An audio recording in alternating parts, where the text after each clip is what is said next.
I suppose the first order of business is a roll call, since this is officially a council meeting with a quorum of us here. Jeremy, could you call a roll, please? Happy to. Councilmember Derwin. Here. Councilmember Alfs. Here. Vice Mayor, Councilmember Richards. Vice Mayor Wernikoff. Here. And Mayor Hughes. I'm here. Okay, before we get underway with the major portion of tonight's meeting, we will take oral communications, which is an opportunity for any member of the public to speak on an item that is not on tonight's agenda. If you'd like to speak about wildfire adaptation and resiliency as part of the community discussion, hold your comments. You'll get an opportunity to do that under item 3. But this is if there's anyone here tonight who would like to comment on some other item to the town council. Now is your opportunity to do that. And we can give you 3 minutes each to speak on any item. So if you would like to do that, please use the raise hand feature in Zoom to let us know you would like to speak. I do not see any hands going up. So I will move on from oral communications to the main item on tonight's agenda, study session on wildfire adaptation, resiliency community discussion.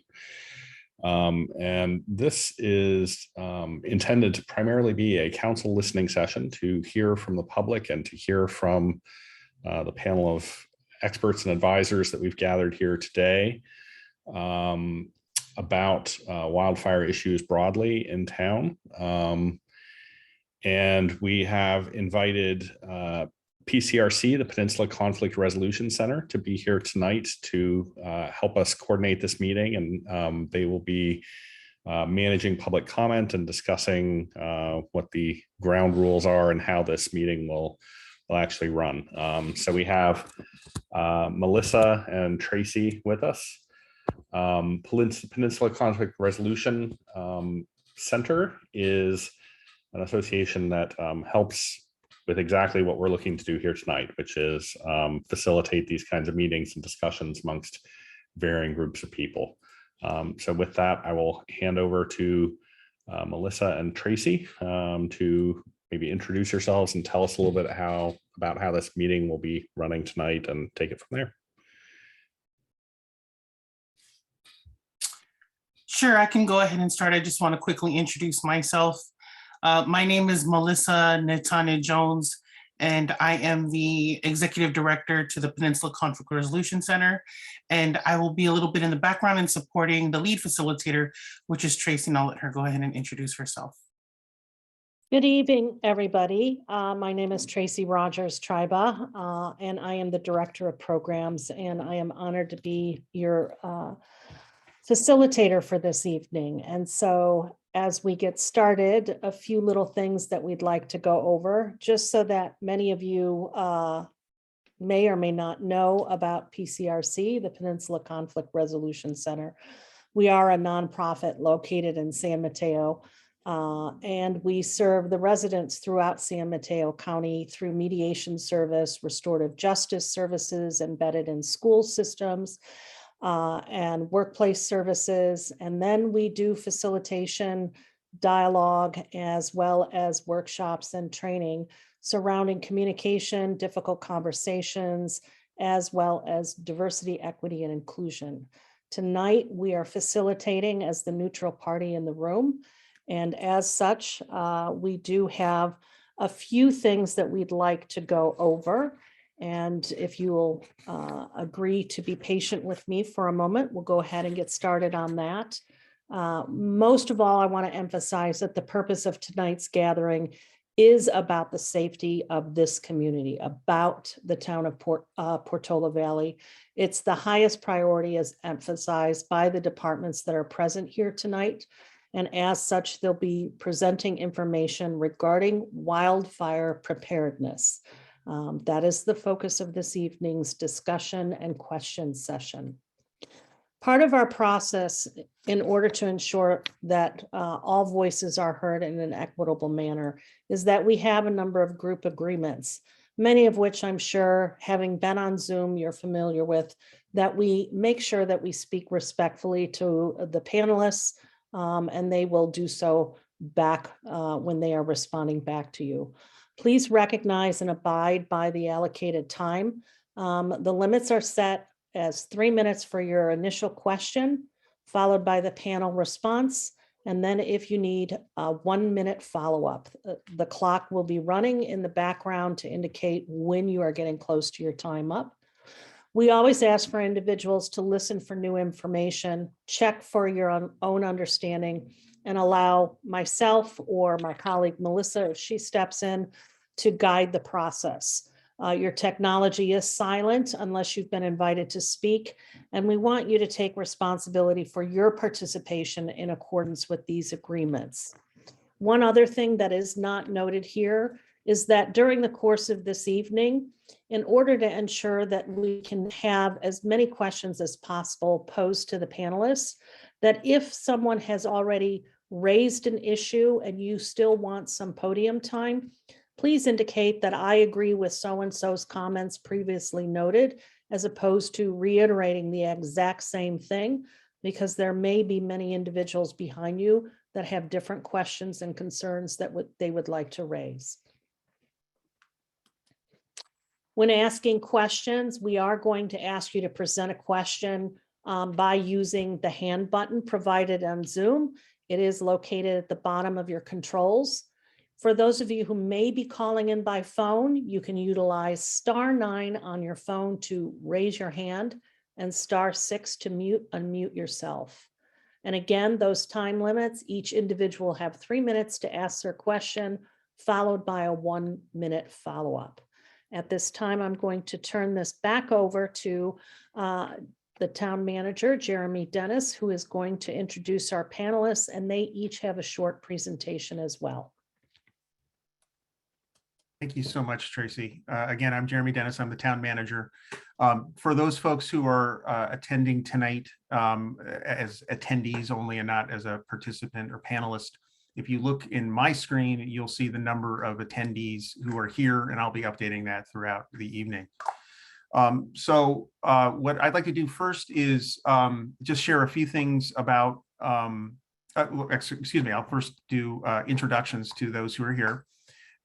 Representing the town, in addition to town manager, Mayor Hughes, Vice Mayor Wernikoff, council members Alfs and Derwin.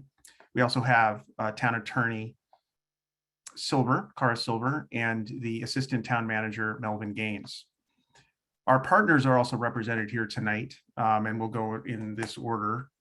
There'll be a presentation from the Woodside Fire Protection District, and tonight we have 3 representatives, the Fire Chief Rob Lindner, Fire Marshal Don Bullard, and the head of WPB Ready and Communications and Outreach, Selena Brown. Then we have representatives of the Sheriff's Office. We have Lieutenant Mark Myers, who manages the town's contract with the Sheriff's Office, and Sergeant Patrick Taylor. Finally, we have a representative of the Department of Emergency Management with the County of San Mateo. They were formerly known as the Office of Emergency Services, and that's Don Mateo. So I'd like to start, and we wanted to do our presentations tonight, making the assumption that you may not know much about what we all do together and how we work together and what our services that we provide.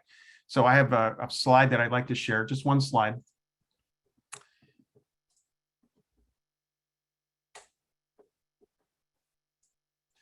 And I want to focus specifically on the town's wildfire efforts. There's a number of things that the town does on a regular basis to support wildfire adaptation and resiliency. And this is a short but important list. And this is not in a particular order, but it does show the breadth of what we do. So I just thought I'd go through these and describe what they are. Many of you probably participate in our chipper program, which is a partnership with Woodside Fire, where residents can do some vegetation management work on their property, and we will bring a chipper by to dispose of that material. We support the WPB Ready program, an important neighborhood level program that is really neighbors helping neighbors during an emergency, and Selena manages that program, and the town supports that through both human resource, I serve on that board, and also resources through financing. The Woodside Fire Protection District partners with the town on a vegetation management program throughout our community. You may have seen changes in the right-of-way over the last 3 years. That program is supported by upwards of close to $200,000 a year. The program is expected to expand in the next years into the town's open spaces. It's to clear vegetation, ladder fuels along the right-of-way and the evacuation corridors and near important evacuation infrastructure. We are engaging in a couple important efforts right now. First, to describe as the Evacuation Study. Last year, the council put aside some funds to work with a consultant, was selected as Fair and Peers traffic consultant to develop an evacuation study for the entire community and including some of the adjacent communities that may utilize our evacuation routes. That study is anticipated to come out in July. And it really is trying to do two important things. First, understand what the time is to evacuate the town under different stress tests, turning roads on and off. And secondly, to understand whether there's improvement in infrastructure that we can do to improve those times, whether it's in our community or adjacent communities. We're also updating the town's safety element. That's a component of the general plan that's being done in conjunction with the update to the housing element that I'm sure many of you have been reading about. The components of the safety element that are germane to the housing element have already been completed and were presented to the Housing Element Committee in January. So that important work has been done. The safety element overall is continuing, and there'll be a number of meetings in the coming months at the committee and planning commission and council level. So we hope that you all participate in that. You see the name here, Zeke Lundner. He's one of our sub-consultants. You may have seen his work in the last year reporting on the various fires in California. He has a great consulting firm that works on these very issues and has come to our community to take stock of vegetation and slope issues and has provided that information to the safety element working group. We have had recent changes to our ADU ordinance. One of the ones that you may have seen was resulting from state law. State law requires us to allow ADUs within established setbacks in the community. And the planning and building director, Laura Russell, and Don Buller, the fire marshal, worked together to develop standards in a fire safety checklist to ensure that any of those ADUs that are built inside setbacks are built to a much higher standard from a home hardening and defensible space perspective. We're very proud of this work. Home hardening ordinance, you probably also read about. The home hardening ordinance was a product of the Wildfire Preparedness Committee I'll speak to in a moment, and was reviewed by Woodside Fire and other consultants that we brought in, including folks that you may have heard of, Steve Quarles and others who are leading the discussion around what's appropriate home hardening and defensible space in WUI areas. Home hardening ordinance is, as it's currently written, is among the strictest that we're aware of in California. We hope it's a model that other communities will adopt, but it really brings all the construction up to a certain non-combustible standard for the most part. You may have heard about a purchase of a new emergency operations center tool, a virtual tool called VOC. That tool was purchased last year, and we are currently bringing it up to speed. This allows us to, in an emergency, actually conduct the emergency operations center activities in case our physical center is compromised in some way. Very few communities have this kind of tool. Zone Haven, we hope that you all have looked at the Zone Haven evacuation tool. It was actually developed through the Fire Chiefs Association in San Mateo County, and it's spread throughout the state as a very effective way to provide municipalities and others with information about how to evacuate their communities. After this meeting, we will put online links to how to find out more about Zone Haven in Portola Valley.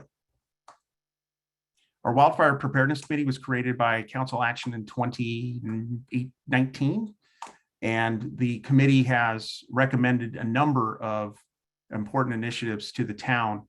Some of those include small but important endeavors such as ban the flammable 5. Those are certain trees that really shouldn't be in Portola Valley that you can no longer plant, to the home hardening ordinance. You may have also seen wildfire tips of the week from that committee. Really good educational information coming out of the Wildfire Committee. There's also a pilot program that you'll be hearing more about in the coming months.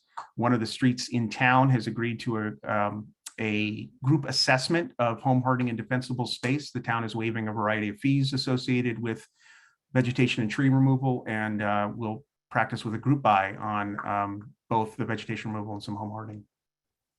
CPA grant, Community Partner Assistance for Wildfire. It was a grant that the Woodside Fire Protection District pursued with the town of Woodside, Portola Valley, and the county as sub to it. It's a resource grant. These are national experts in all things wildfire adaptation, and they've been really helpful as it relates to a whole variety of efforts here in town, including review of our home hardening ordinance, our safety element. They're working through that as well. And we anticipate that one of the products that may come out of that work is a community wildfire protection plan that will span the Woodside Fire Protection District, not just the town. We're really thankful for their work and really appreciate the fire district going out and getting this grant. Engagement with wildfire experts. I have a bunch of names up here. You may not have heard of all these people, but these are the creme de la creme in when it comes to national conversations around these issues. Many of them work on reviewing what's happened in wildfire situations in the past. You've seen studies from groups like NIST and the Institute of Business. These are folks that we talk to on a regular basis to understand what we can bring to bear in our community. And I know that Fire Marshal Bullard also speaks to many of these folks. One of the ones I wanted to call out here, Marin Fire and Mill Valley Fire. Marin Fire authorities, they recently passed a parcel tax in that community to increase all wildfire adaptation issues. So it's been good to talk to them about how that's been going. The town has also engaged state partners.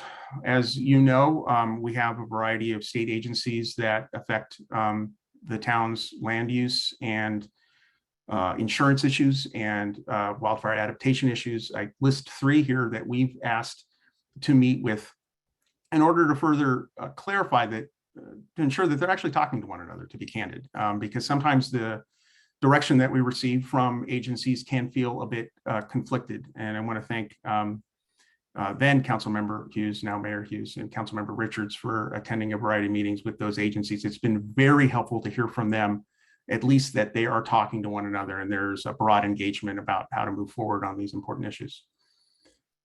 Finally, what you're seeing tonight, relationships with our local and regional partners. The town is very small. We cannot do this all on our own. And it, as they say, takes a village. And we're really appreciative of Woodside Fire, the Sheriff's Office, Department of Emergency Management, the county, and others who work with us on a regular basis to make sure that this community is as safe as possible. I'll stop there. With that, I'd like to turn it over to Chief Lindner. Thank you. Thanks, Jeremy. Mayor Hughes, members of the council and members of town staff, thank you for having us with you tonight. Thank you for the invitation. Thank you for allowing us to present to you this evening. What I wanted to do as the fire chief of the district, I just wanted to kind of reach out to the attendees. If you not sure who we are, or really, you know, how are we on a global scale, not just necessarily with the town of Portola Valley, but just kind of give you a little brief education as to who we are prior to Dawn and Selena both giving their information to you. So I just wanted to do that really quick. I don't have slides, but I'm go as quick as I can through my little section and we'll go from there. The Woodside Fire Protection District covers 32 square miles. It covers the town of Woodside, town of Portola Valley, unincorporated areas of San Mateo County, including Los Trancos, Ladera, and Emerald Hills, as well as some other unincorporated areas. So unlike a fire agency that is a city fire department who's run through the city, one specific department, comparables, law enforcement, fire, public works, etc., we are a special district that is just the fire department. So it's just the fire district. We are a special district. We're governed by a 3-member board of directors who are elected. They are residents. And that is who my boss is. My boss is the public. Let's see, sorry, bear with me here. We've been in existence since 1925, provide emergency and non-emergency services to these areas. We have 3 fire stations, one in the town of Woodside, one in Portola Valley, and then one up in Emerald Hills, right off of Jefferson Avenue. We also have our administrative offices in Portola Valley. All calls that we get are dispatched out of San Mateo County Public Safety Communications, which is housed in Redwood City at the what they call the ROC, the regional center. All San Mateo County fire agencies are dispatched out of this location, and they're dispatched out of 3 zones. We are part of the South Zone, so Menlo Park, Redwood City, Woodside, parts of Cal Fire or San Mateo County Fire. We're dispatched on one channel, and then it goes up the county with the 2nd and then 3rd. In addition to the fire calls, they also dispatch all of the EMS calls that dispatch an ambulance out of San Mateo County. That is also run through that area or run through that center, as well as certain law as well. The great thing about our district is that we, since we cover all these areas, Woodside, Portola Valley, et cetera, we are governed, law enforcement wise under just one jurisdiction, that being the San Mateo County Sheriff's Office. And the San Mateo County Sheriff's Office is dispatched out of that location as well. As far as the fire agencies, we run what's called an automatic aid system in the county. That means that there are no boundaries. There's basically a boundary drop. You go to certain areas of the state or the country. If you live in city A, you get city A's resources, and that's it. If you need extra help, you would then have to request that aid from those areas. That doesn't exist in San Mateo County. If all of Woodside's fire apparatus are on a call, and another call was to come out in our jurisdiction, then we would get the nearest resource. That could be Menlo Park, could be Redwood City, et cetera. That is seamless. So that happens all the time, every day. We only have the 3 stations. So in the event of a larger incident, a structure fire, a wildland fire, et cetera, we automatically get those resources dispatched to us, being the closest one. We also have a mutual aid agreement with the city of Palo Alto, being that they're in Santa Clara County. They have a different public safety communications, but San Mateo and Palo Alto have a direct link that in the event that we need to help each other, they can have that communications. Also, a part of the alarm plan within San Mateo County, we have CAL FIRE resources in this county. CAL FIRE has a contract with the county of San Mateo to provide services. They have locations in San Mateo Highlands, up in Skylonda, out in Pescadero, as well as the volunteer agencies in La Honda, Loma Mar, that they have authority over. They also have a contract. They're providing services with the Coastside Fire Protection District in Half Moon Bay and El Granada, et cetera. But by having them here, that also enables us to have them as direct resources for the state system. The state, the CAL FIRE unit, or the CZU unit, which is San Mateo and Santa Cruz, they're dispatched out of Felton. But with the resources being here, we have chief officers in this county that in the event of a vegetation fire or vehicle fire extending into the vegetation, CAL FIRE gets an immediate contact, and they have the authority to dispatch state resources at that time of dispatch. We don't have to seek out their approval ahead of time. Our whole district is in what's called a mutual threat zone. So you have local responsibility area and you have state responsibility area. Being that we intertwine, CAL FIRE basically gets notified on every incident that is fire related. Depending on the time of year, and the weather is also dependent on how they dispatch their resources. So on red flag days, you have the potential to get a larger amount of resources being dispatched to our area. When, if there's not, they have what they'll call low, medium, or high level dispatches. They're already geared to providing, resources in correlation with that. We have as you're well aware tonight, there's increasing public awareness on the wildfire issue, on just vegetation fires, vegetation management, and it's not going away. As we see throughout the state and throughout the country and throughout the world, we're getting these calls, more frequently and bigger and more extreme, and to have those resources available to us in a timely manner really, really helps. So I just wanted to make sure that everybody's aware that everybody here that's on this panel is a stakeholder. We have a strong relationship, even though we're independent, we have an amazing relationship with the town of Portola Valley, the town of Woodside, with the county of San Mateo, with Public Safety Communications, with the Department of Emergency Management. All we are trying to do is get better in getting calls received, the notifications, the dispatch, the awareness, the ability to evacuate if we need to, and we're trying to get that as seamless as possible, because if you look in some of the recent fires of significant degree, there's usually a breakdown at that level where it's the partners, the stakeholders involved, or the communications, et cetera. So that's where we have the great thing that we have that collaborative effort going on. And the bottom line is prevention is that key word, and that's why we have two amazing people here from our organization here to talk to you about what we're doing. That being, Don Bullard, our fire marshal, and Selena Brown, our disaster preparedness coordinator, and our public education officer. And they are eager to educate you on what we are doing as a fire agency. Thank you very much.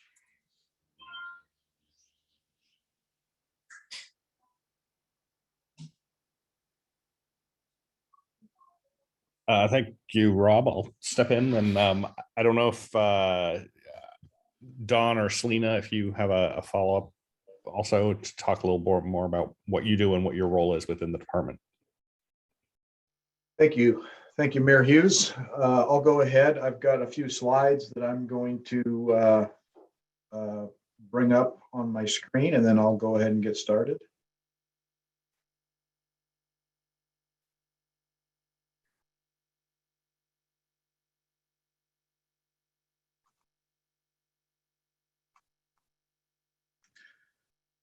Can everyone see that on the screen? Yes. Okay, great.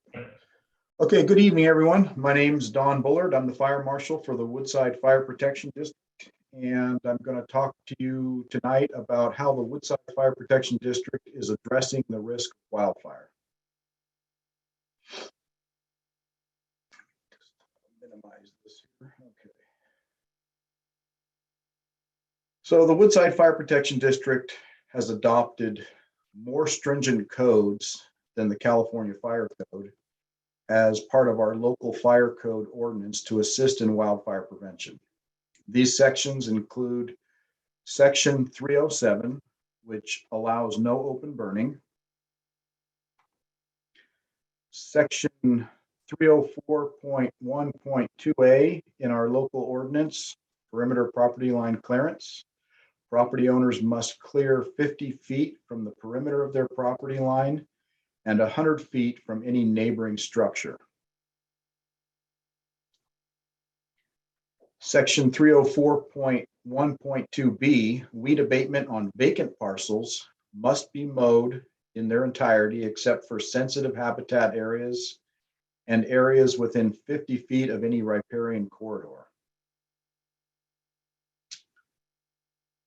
Section 304.1.2d is limited planting around structures.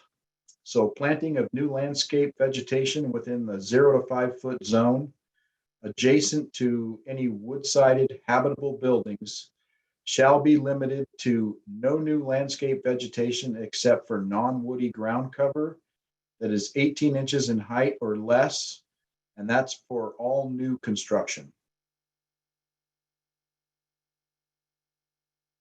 And then there's Section 903.2a, fire sprinkler installation for certain buildings and structures being remodeled based on certain percentage of remodel parameters or a change of use in that occupancy.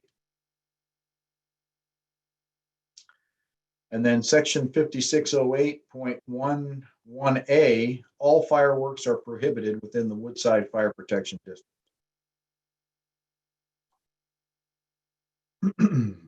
There's also the defensible space codes that are out of the California Fire Code.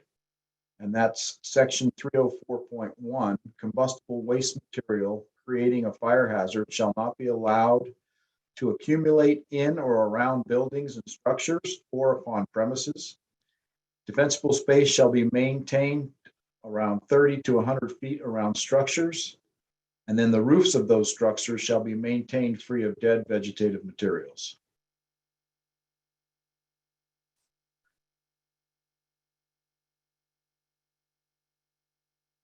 Our Woodside Fire Protection District annual outdoor inspection program. Woodside performs annual residential inspections using the above codes to identify existing fire hazards and make notification to property owners of their responsibility to keep buildings and property fire safe. In 2021, over 120 streets were targeted for inspections by the engine crews, and the Prevention Division followed up on over 396 violations to restore compliance.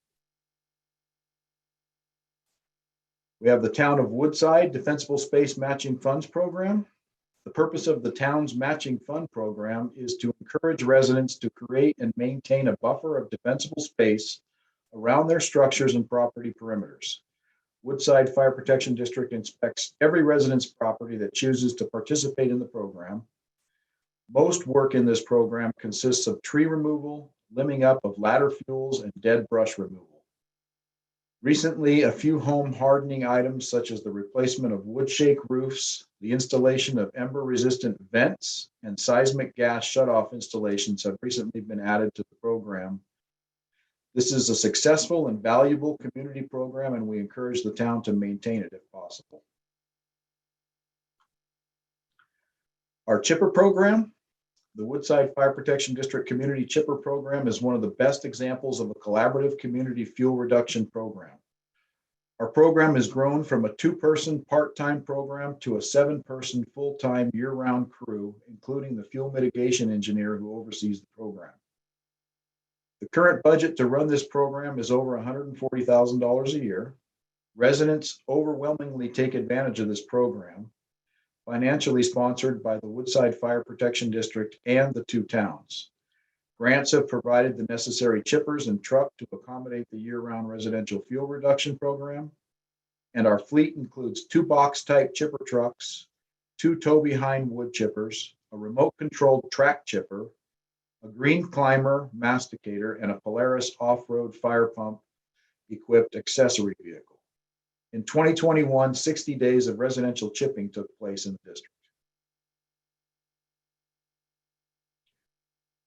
Our community education and outreach program.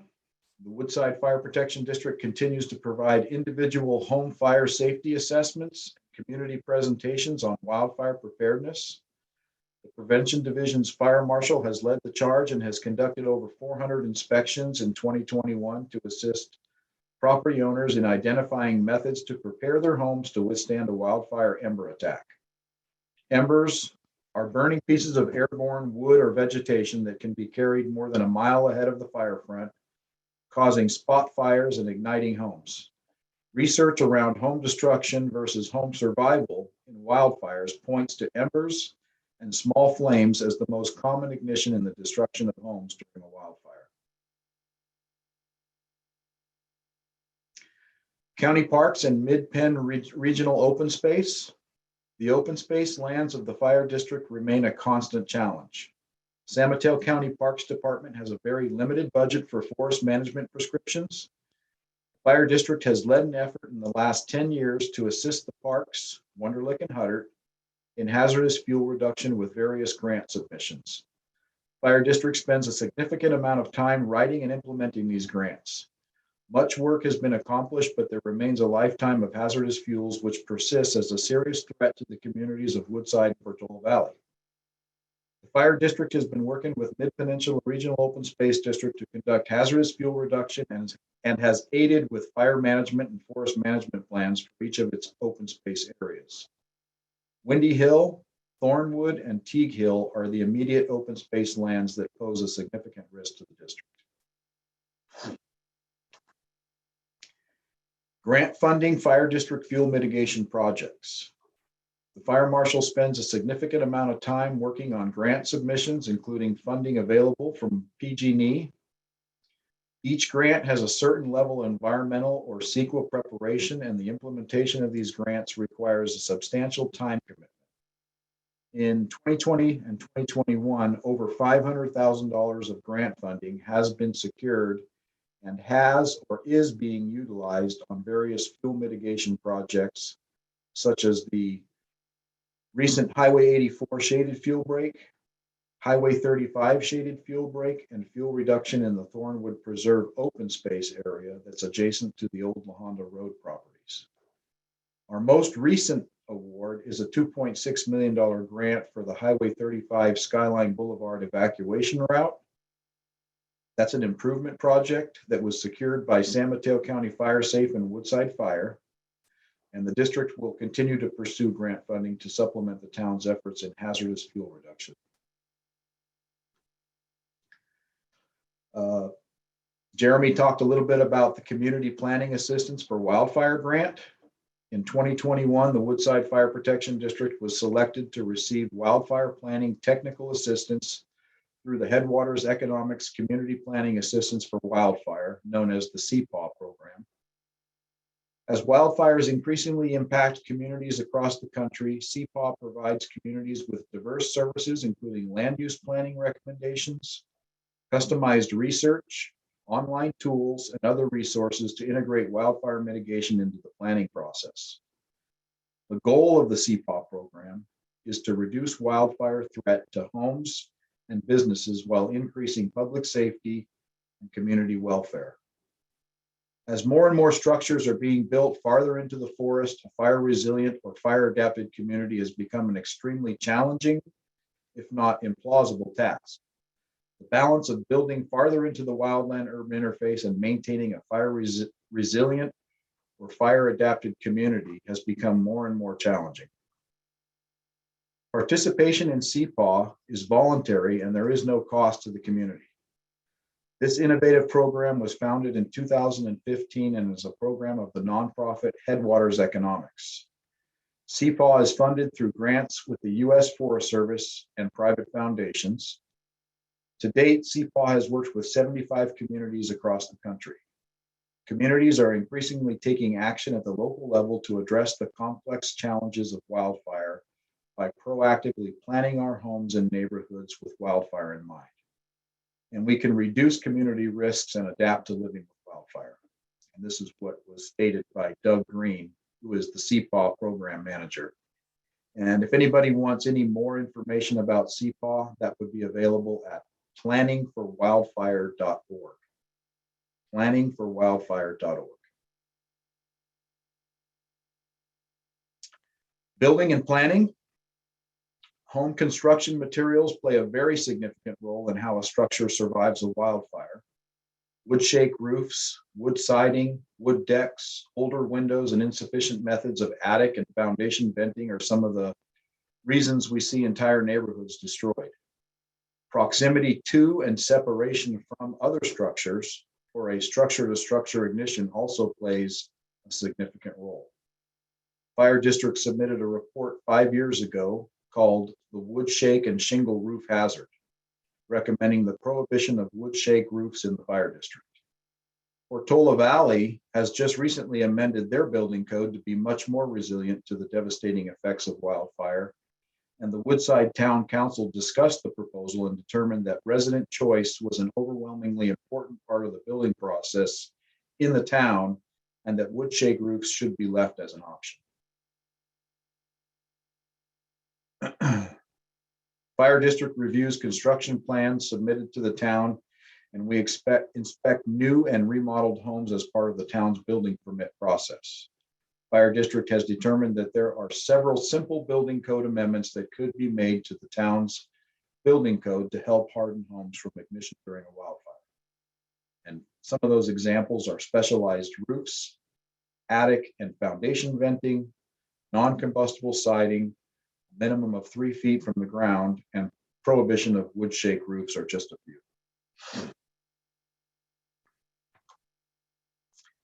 And then continuing the discussion. It's the goal of the fire district to have ongoing open discussions with the various town policymakers to come up with collaborative, economical, and realistic solutions to work towards a community safer from wildfire than in years past. And we look forward to those discussions. So I'm going to go ahead and stop sharing my screen here. Okay. Great. I'll take it over from here. Hi, everyone. My name is Celine Brown again, if you didn't get it the first time, and I'm the Public Education Officer and Emergency Preparedness Coordinator for Woodside Fire. I'm going to share my screen now because I do have a few slides to share with you.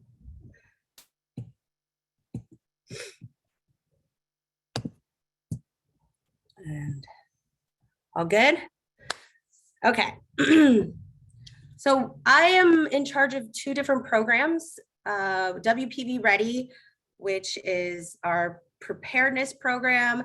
And then we also have WPV CERT, which is our response program. I'm not going to be talking about CERT tonight. I'm going to be really getting into Ready, give you guys a nice brief overview of what it is, how you can get involved and utilize our resources. And then I'll give you a little bit brief preparedness information. I wasn't sure who was going to talk about what tonight between the Department of Emergency Services, the Sheriff's Office, even Don Bullard, the Fire Marshal. So I try to make a little brief preparedness spiel for you guys. Ready, WPV Ready is a volunteer-based program that works to build organized communities throughout the fire district. And it uses natural communities that exist already. Sometimes that means an entire HOA. It could be an area such as PV Ranch. It's a geographical area. And sometimes it means just the residents of a street who know each other from walking their dogs, or maybe they have neighborhood barbecues. Either way, when people decide to come together and organize at a neighborhood level, we call them a community. We bring these residents together as a team and give them tools to build a foundation of basic preparedness. Because it's important to understand we all have a personal responsibility when it comes to being prepared. I can't stress that enough. Just like making a plan in your household in case there's a fire, you create the plan and make sure everyone in your household is aware. Planning for wildfires requires collaboration between residents, the fire district, the town, the Department of Emergency Management, the Sheriff's Office, as well as other local partners such as schools and places of worship. Also too, as well, it's a continuous process. I think it was Benjamin Franklin who was credited in saying, failing to plan is planning to fail. So plans, as we know, rarely go accordingly, but those who do make time to think through scenarios and how they would handle them are better prepared. It's like putting more tools in your toolkit. By being here tonight, you're already better prepared. You're gaining knowledge and you're having a better sense of awareness of what's going on around you. So WPV Ready. We have a number of new resources at our disposal now. This program has been around a very long time. It's just evolved. We have a lot of things that we're still developing as well. Our WPVready.org website provides simple guides and tools for getting started in building preparedness. It has online forms for tracking home readiness and for home hardening and defensible space to measure how well you're doing. I encourage every resident to visit our website, to register on our website, and to utilize these tools. We also provide online webinars and training in emergency preparedness topics. And then afterwards, we have recordings of these events that could be found on our YouTube channel. Go on there, check out our YouTube channel, give us a like and subscribe. I see a lot of people, I was checking out the participants list and I was really excited to see a lot of people that I recognize who I know have taken a lot of the webinars. But we need to get out and reach those people that still don't know about us, that still don't know that this is a resource for them.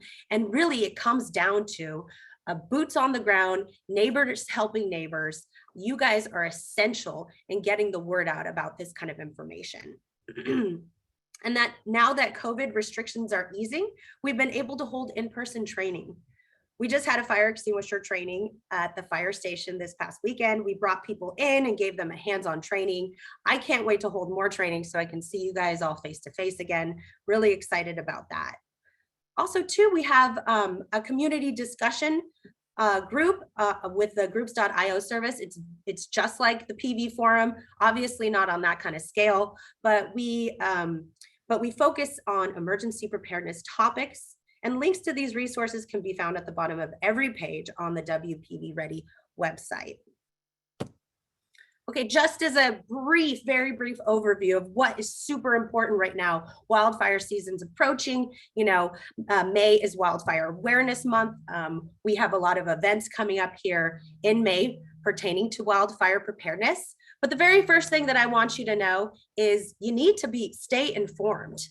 So we utilize SMC Alert as our primary notification system. Woodside Fire Protection District does that to notify people of an emergency. Now, if you have registered or maybe you're not registered, either way, it's extremely important to go on there, make sure you can still log in, as well to understand that that SMC Alert is going to be making a transition to a new hosting platform. So keep your eyes and ears open for information on that. As well, too, we had a mention of Zone Haven, Know Your Zone. We would utilize Know Your Zone in the event of an evacuation. We would evacuate people per zone. So it's important that you know your zone and then have SMC Alert, because we would be issuing them through SMC Alert for a certain zone. So 3 steps to getting set. Create a wildfire action plan. This includes evacuation planning for everybody in your household. You need to know places that you may evacuate to. You may not be told where you're going to evacuate, where you can evacuate to. We may issue an evacuation and not have extremely specific information. It just may be an evacuation order. So you need to just start thinking of places you may go. You might need to go friends, families, hotels, places that you can go if you have pets. You want to start thinking of these things. You also need to assemble a go kit. We call it on here emergency supply kit, but I call it a go bag. Go kit's another name for it. Something you can grab and go.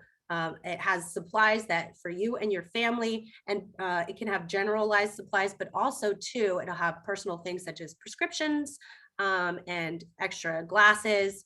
If you go to the link on the bottom of this page here, it'll go walk you through step by step of all the things that you should do. And also too, filling out a family communication plan is super important, because what you want to do is designate an out of area friend or relative as a point of contact to act as a single source of communication amongst family members in case of separation. Also too, you want to try to utilize texting if you can, rather than calling, so we don't bog down or overload the system.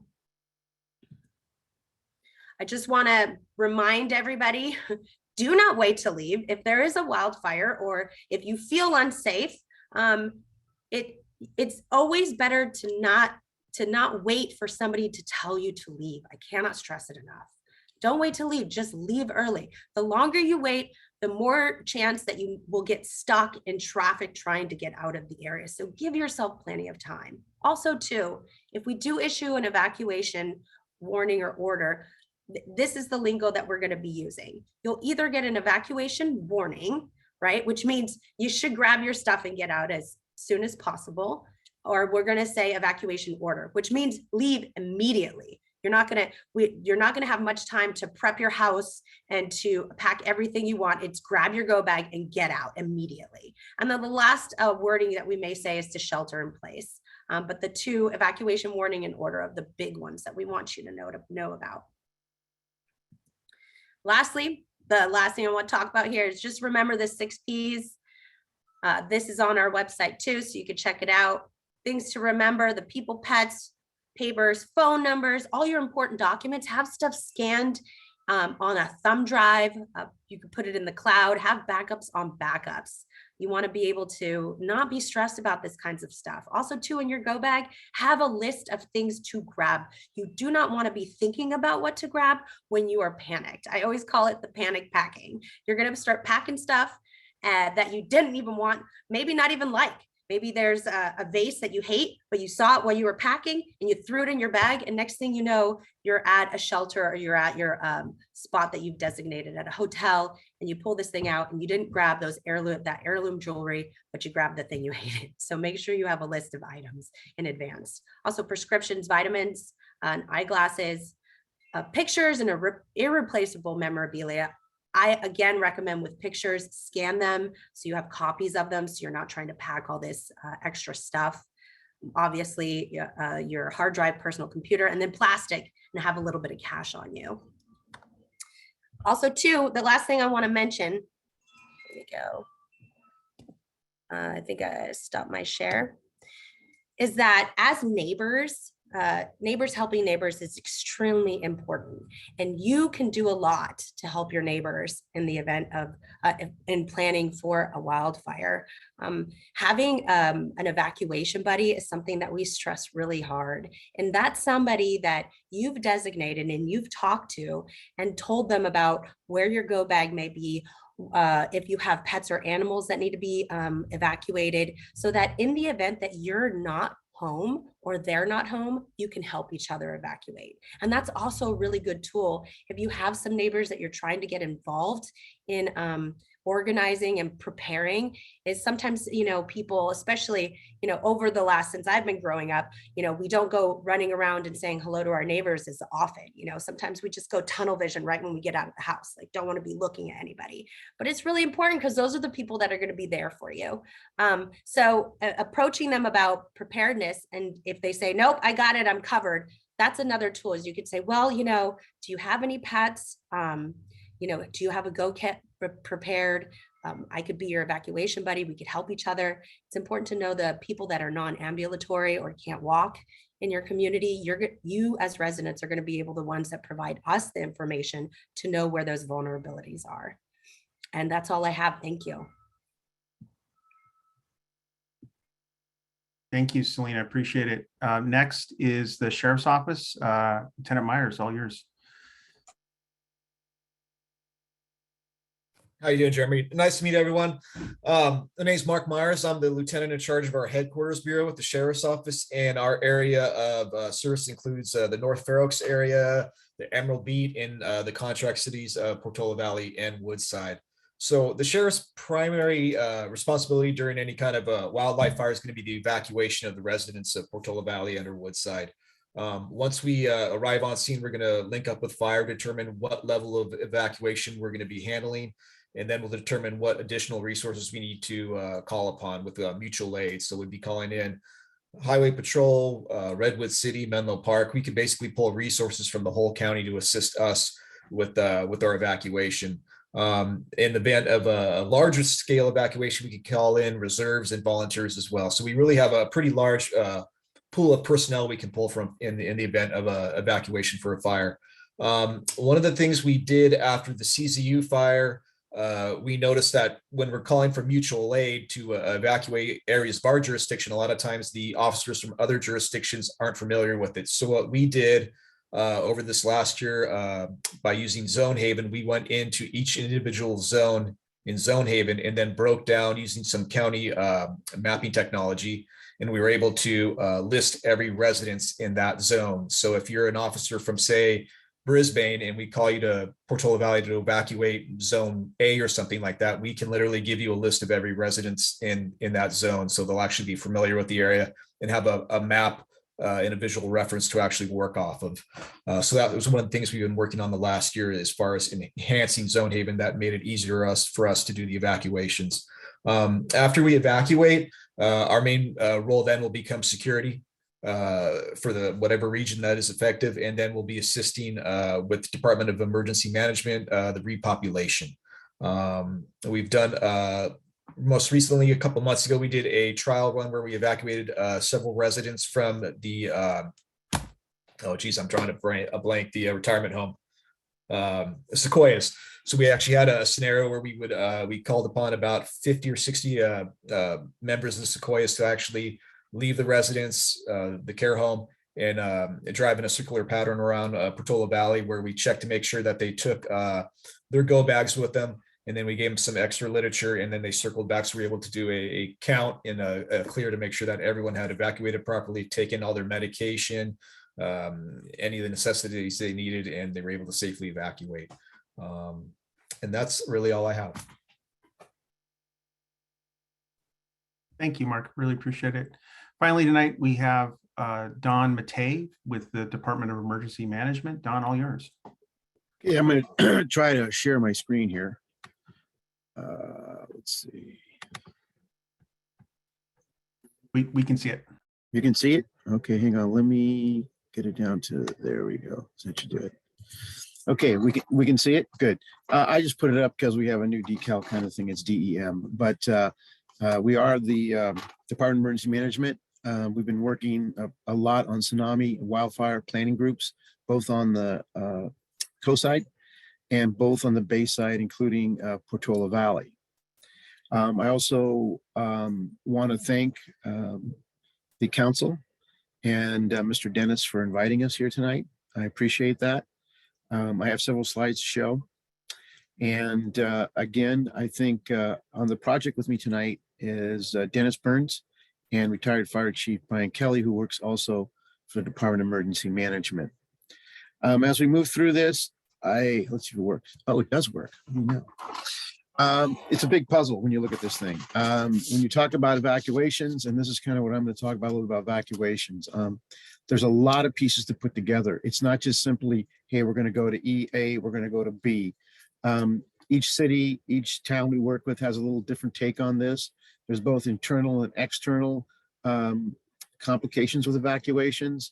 And I always ask this question to myself primarily, do we understand the complexity of evacuation when we're moving people from A to B and we're moving, 1,000 or 2,000 people at one time? It is complex. Roadways are small. Things can happen. A tree can come down. A car can stop. It's difficult. The other thing we look at too is schools. Do they have well-developed plans regarding evacuations? And the most important thing, have they trained their parents on what to do? Many years ago, I was a chief in Belmont. We had a bunch of students who were hit in the parking lot of Ralston School. There was 14 children hit. And I can tell you, Ralston Avenue was clocked. We had to shut it off at 92 and at Carmont Drive. So that is going to be expected when we have one of these events. And the question is, how well do schools prepare? And how well do they train their parents? We learned a lot from that lesson. Next thing, here's our responsibility. We facilitate operational area plans. When something is going to affect cities, other cities, we look and see, make sure all the pieces fit together. We support and participate in the development of plans. We respond to the field as needed for the incident commander. We developed countywide working groups to ensure that we are involving the correct people and we have a good understanding of what tsunamis and wildfires do. We are working as close as we can with the first responders. We are not first responders. We support them. So everything we do is a supportive function. We do write consolidated county plans, policies, procedures. We did write the policy and procedures for Zone Haven, for fire and police chiefs. And that document's out there for their looking at for their approval right now. And we do provide training for both police and fire. We do have a battalion chief assigned. It's Chief Tony Blackman. He's assigned full-time to our group, and he participates heavily in the training. In fact, we're developing more training as we speak right now. So when I look at a problem, this is how I look at it.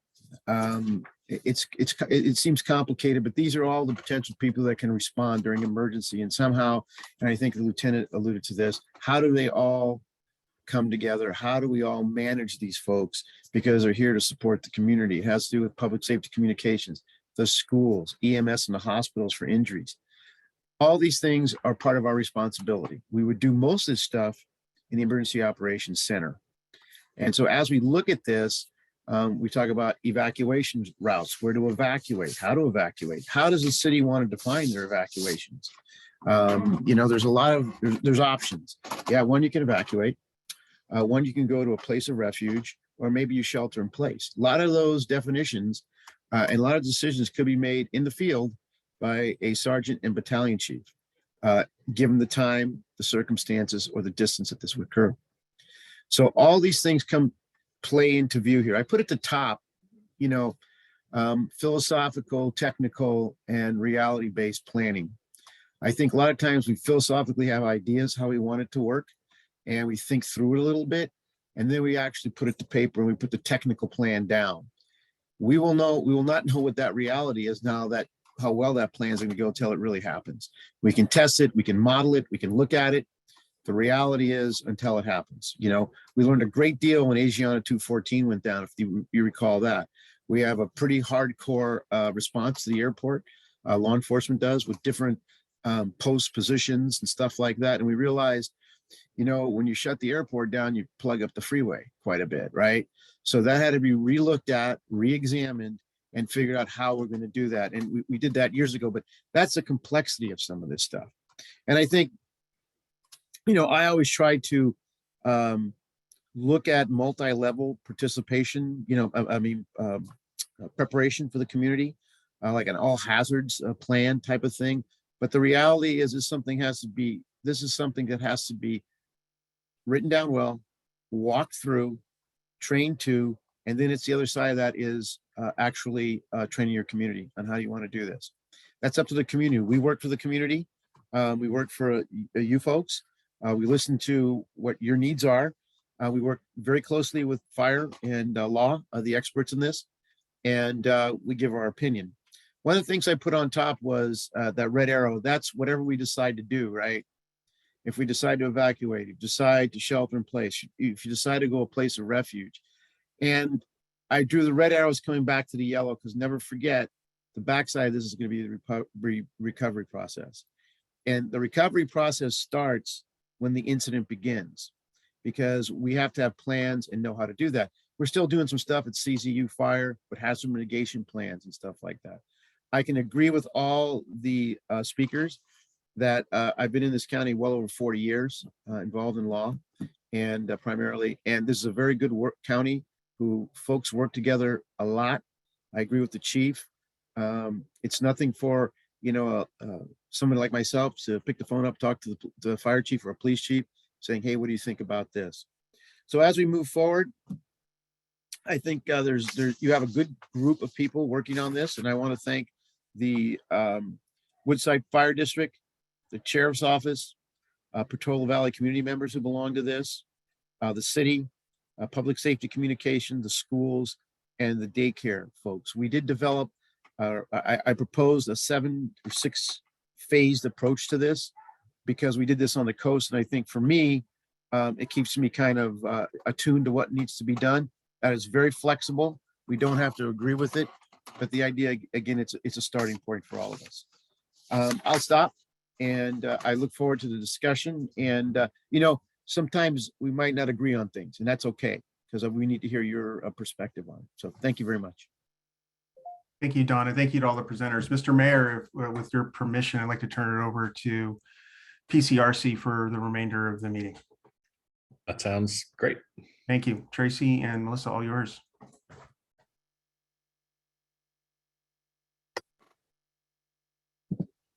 Great. Well, I have posted our group agreements again to remind individuals of how we are going to process this evening.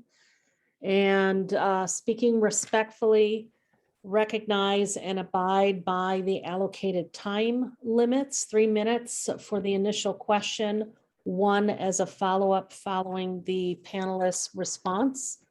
Listen for new information and check your understanding. Allow me as the facilitator to guide the process and take responsibility for your participation in accordance with these agreements. At this time, we'll begin to open up for questions. My esteemed colleague and executive director, Melissa Natani Jones, will be tracking as hands are raised. and will be feeding me the order of individuals to call upon for questions. So I open the floor and I await my first notice of individual to call upon. And Melissa, if it's, excuse me, Tracy, if it's okay, I'll stop the share so people can see each other. Okay, perfect. Thank you.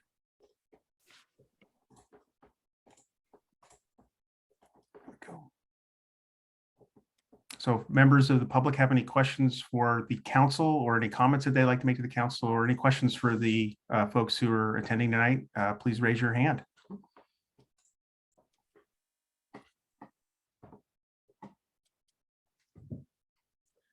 Okay, our first individual with a question for the panel is Patty D.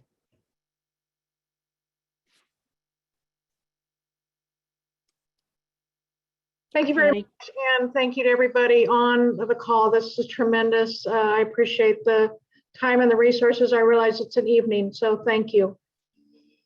I had a question maybe for Mr. Lindner or Mr. Bullard. So a lot of, I'm a local WPB ready community block captain leader, which is another whole phone call in and of itself. But one of the comments I get a lot is, hey, I'm doing my part, but my neighbor isn't, right? I think all of us have driven by and seen areas in neighborhoods or even along common areas that, you know, need clearing, need brush, need trimming, need what are alternatives, you know, besides maybe ratting on somebody to get those done, because it's all in our best interests. Thank you. Thank you, Patty. And would someone, fire marshal or fire chief, like to answer that? I can take that. Thank you. Hi, Patty, it's Don. You know, like Chief Lindner said, we have 32 square miles to cover and we have about 6,000 parcels. And so I have, including myself, I have 3 staff that take care of doing those inspections. And so we don't get to every single parcel every year. And so with that being said, I realize that, and I, you know, currently right now, as we go through our budget process, I'm planning on bringing on some extra staff members, even if they're only part-time, to help us get through these inspections and try to cover more territory throughout the district. But we do have a complaint form or a citizen complaint form on our website. And if you want to fill that out and submit it to us, if you see something, I think it's worthwhile to say something to us, and we will, we follow up on every complaint that we get. We're very diligent about that. And so that's one way that you can go about it. That's helping us to identify if there's a problem out in the community, and we will, like I said, we will definitely follow up on it and take care of it. And it's completely anonymous. So you can go ahead and put that complaint in and we'll take care of it. And that's kind of the process I would suggest you follow. I also just want to make a point that we do rely heavily on residents to assist us, because you guys can oftentimes see stuff that we can't. So maybe you're in your backyard and you can see something that we can't see from the street, and we cannot go onto somebody's property without their permission to check out some of these things. So we really do need your assistance. And like Don said, it's anonymous, but we can always follow up with you to let you know what we've done. Yeah, that's Yeah. a good point. Yeah, also, you know, thanks for the comment, Patty, and you know, we deal with that all the time. You know, what we're in the early stages of is, you know, we get a lot of feedback from residents saying that, you know, our household is elderly, we don't have the ability, or we don't have the liquid funds available. Selena, Dawn, they've really reached out to alternative ways to help those citizens as well. So, you know, like I said, we're in the early stages of having organizations that can help people. You know, do some type of vegetation management on those properties as well. So we got to know about it first. I mean, we try and get it as much as we can, but once we know about it, then there's a potential that those resources can be utilized. And if I may, this is Jeremy. The flip side of this is that there's also opportunities for neighbors to work together on these types of issues and to talk to one another. And I want to again highlight a pilot program that came out of the Wildfire Preparedness Committee that the Woodside Fire Protection District's been intimately involved with. It was a street in town, Alhambra Court, where most of the residents got together and decided that it made sense for them to do this work as a team. Oh, come out with. There we go. That small group of people are working on a group buy on home hardening and defensible space measures in the town is supporting. We're very optimistic that this will be a successful program, and we hope that it gets replicated throughout the community. And it's not so much something that feels top down, but feels like something that community members can get together and do on their own with partnership with the town and Woodside Fire Protection District. I'm going to call out someone specifically in the attendees, MJ Lee, who's a member of that committee, who worked very hard on this. MJ, if there's anything you want to say, I don't want to put you on the spot, but just great work. And if any of you find this to be an interesting prospect for your street or for your community or for your little part of Portola Valley, feel free to reach out to me or the fire marshal, and we'll get you going. And we'll certainly have more to tell about the success of the pilot program. Thank you. Great, thank you. Patty, you are allowed a follow-up question. Do you have a follow-up question for the panel? You have 1 minute for that.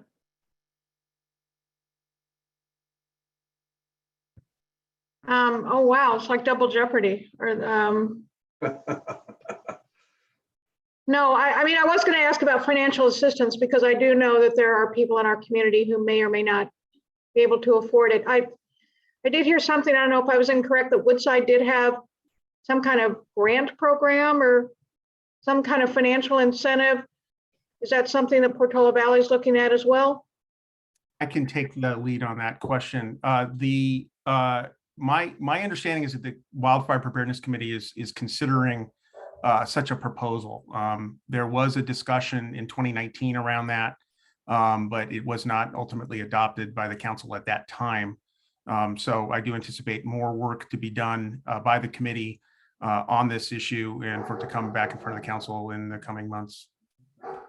I'd also like to add, Patty, yes, in terms of the fire district, we have done work with other organizations. We utilized a volunteer organization group called the Young Men's Service League, which are young men, teenagers that volunteer with their mothers to do vegetation management on properties that could not afford to do it. We have a lot of those, and I realized after doing that project that we're missing that component. We have a lot of really great programs, but there's just, how do we help those people that need the help, that don't even know where to start? And so right now, Dawn and I are looking at other prospects, and it's looking pretty good. So Patty, if you know of any households that maybe you don't know if they need help or not, but you can recommend them, you could give us that information, and then we can at least get them on a list to check them out and see how we can help them.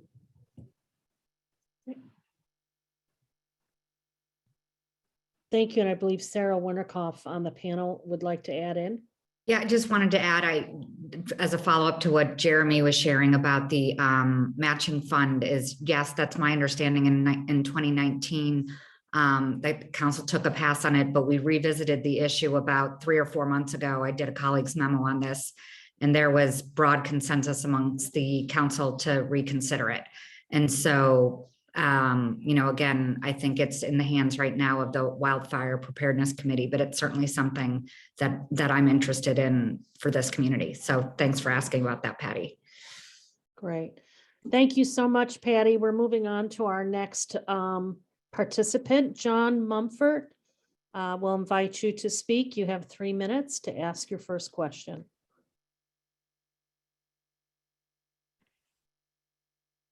And John, you may need to unmute at your end.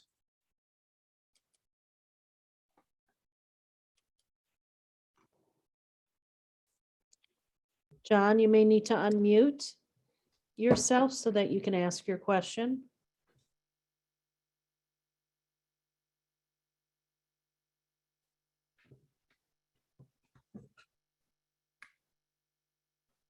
John, if you can hear me, I think you have my email address. It's jdennis@portolavalley.net. If you if you continue to struggle with your microphone, feel free to email me your question. And if we're still meeting, I will ask it on your behalf. Great, and we'll move on then. Ronnie is the next participant that had his hand up. Ronnie, if, Yes, hi. hi. Yeah, I was wondering if someone wants to work on home hardening, and basically, is there a way to have someone come out and walk around your house and provide advice? Like, would that be an inspection, or is there any other type of program that would provide that? Thank you, Ronnie. We'll direct that to the fire department.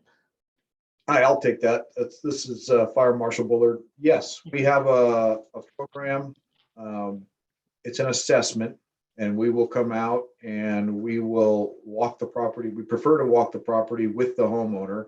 In case you have any questions, I can clarify that for you at the same time. And we will walk the property, and we'll start with the home itself. Well, actually, I'll start with, your access to your home. We do a very thorough job of it. We'll look at the access to your home. We'll look at the vegetation along your driveway, because we need to make sure that the emergency vehicles have access to get in there. A lot of times the driveways are encroached by the vegetation that's along the driveway. But we look at the numbers on the house. We look at the house itself. We talk about what the vulnerabilities are with the house, we provide you solutions for that. And then we move out to the 3 different home ignition zones. From the 0 to 5 foot, 5 to 30, and from 30 on out to 100. And then I will give you a written report on that. And then if you have any follow-up questions, I'm always available to take those questions from you and help you in determining what you need to do with your property. And that's a free service that's offered through the fire district. And if you call our main number and schedule that appointment with Dee Dee, our secretary here, she will take care of setting up that appointment for you, and we'll send out an inspector. Don, may I ask a question? Sometimes residents will contact me. They'll get something in the mail from a for-profit agency that says they'll come do home hardening on their property. Do you have an opinion on those services for residents? Well, I know they charge a fee for that, and I think we can do just as good of a job on the assessment. But then a lot of times those services also, those consultants also provide the service themselves too, so they'll actually do the work. They'll have somebody come out and do it. We don't do that obviously, but we can do the assessment. So. All right, thank you. Ronnie, you have an opportunity for a 1-minute follow-up question. Would you like to take advantage of that? Maybe I'll ask a second question if that's okay. Certainly. About clearing weeds and brush like annually. What's either the requirement or recommendation for that, and also like in terms of time of the year, when should we do it? The time of year that you should be doing it is right after our rains are done, which is about this time of year normally. You should begin thinking about getting that kind of work done mid to end of April, beginning of May. And we want to see that work completed by no later than July 1st each year. By that time, we're done with our seasonal rains. The grasses have turned brown, and that type of work should be done by July 1st every year at the latest. All right, thank you. Thank you, Ronnie. I'm going to remind everybody that if you'd like to be put in the queue for a question, please raise your hand. I'm going to circle back and see if John Mumford is available and allow him to ask his question since he was having technical difficulties. John, we see you. Can you hear me now? We can indeed. All right, that's from working off 2 computers. The question is for the fire marshal. Who has the responsibility, or do we have any authority over Jasper Ridge, which, butts, I don't know how many properties, but on the but you can't get access as a neighbor to clean it. So is there any way to, I mean, it's like a nuclear hazard sitting there from a fire standpoint.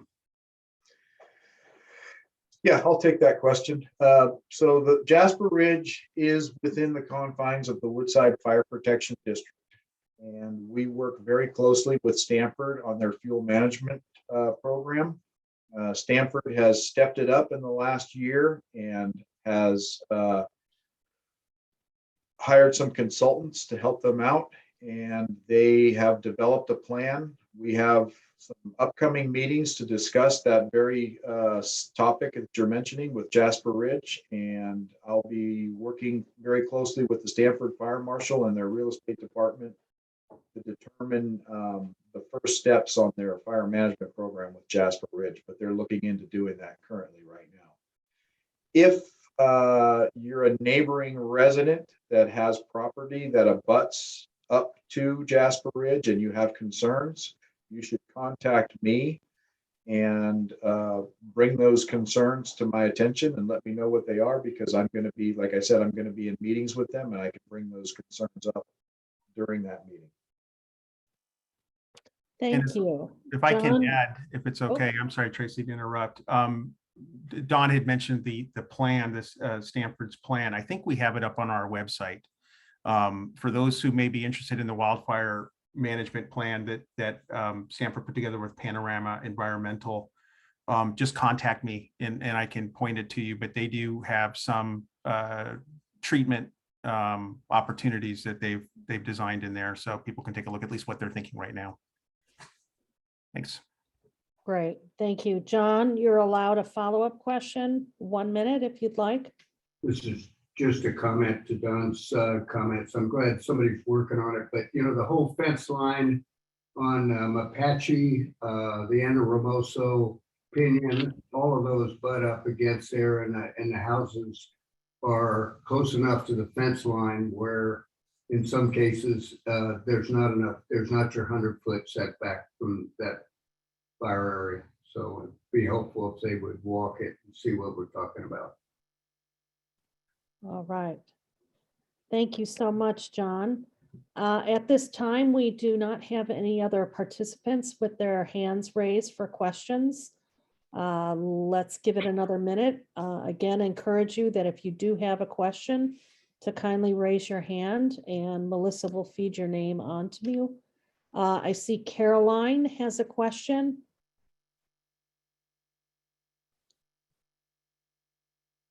Caroline, you have 3 minutes.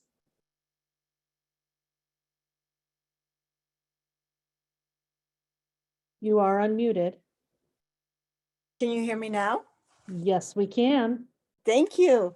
I have several questions, and the fire marshal knows my name. Actually, I've been working with the previous fire marshal, Diorgi, and Mr. Bullard was kind enough to come to our property.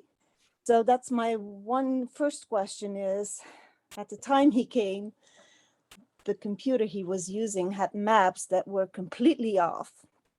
The maps that we got from the parcel tax office in San Mateo were much better. So hopefully that got fixed. I tried to log on to the Zone Haven website that was posted earlier to see if I could verify that. And Safari says that I cannot access it. So I wanted to point that out. One of my big concerns that I have addressed to the fire department on several years, and town council and staff and many committees, are the fire hydrants.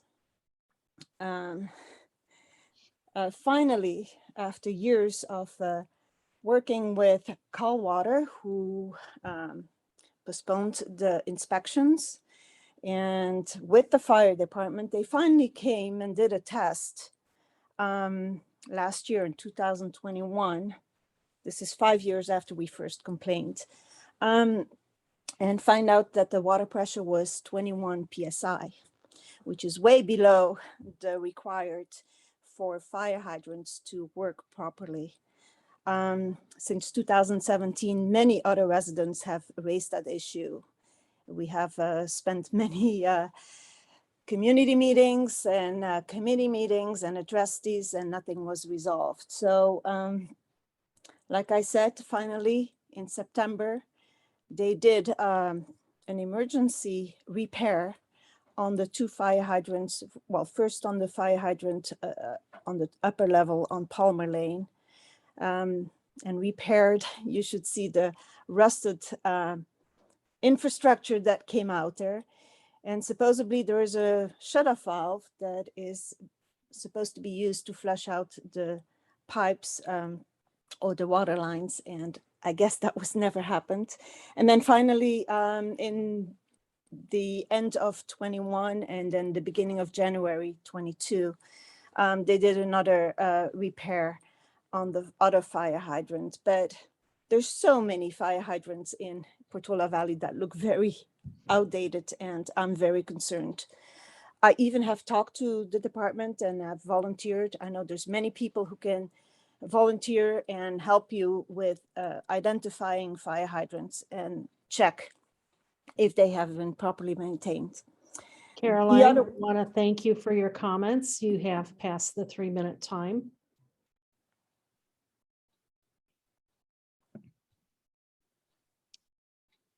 At this point, since there was no question directed to any of the panelists, we'll move on and ask if anyone from the panel would like to respond.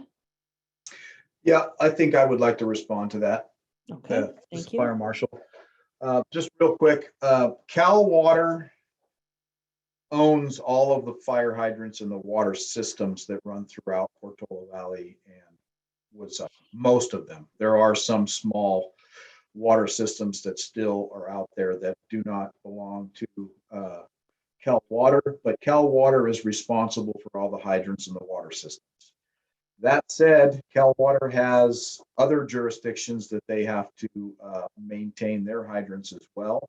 And so as a result of that, we had concerns about our hydrants not being tested as well. And so we, as a department, decided that we wanted to maintain those hydrants, help Cal Water maintain those hydrants. And so each year we have our fuel mitigation crew, our chipper guys, they go out and they maintain all the hydrants in the district.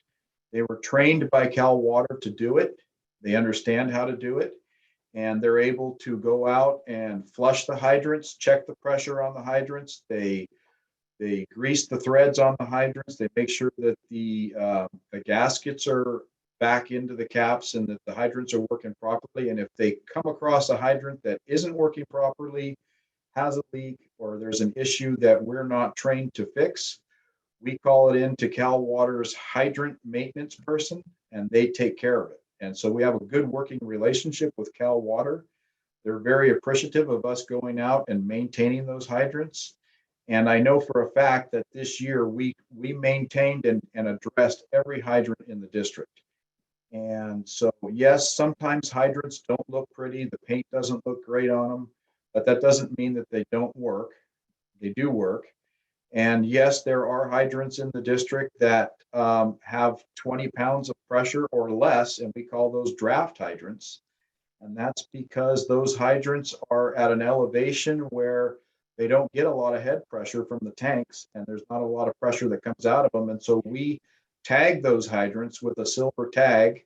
And that means to our operators that when you pull up to those hydrants and you need to get water out of it, you need to draft the water, you need to pull it out.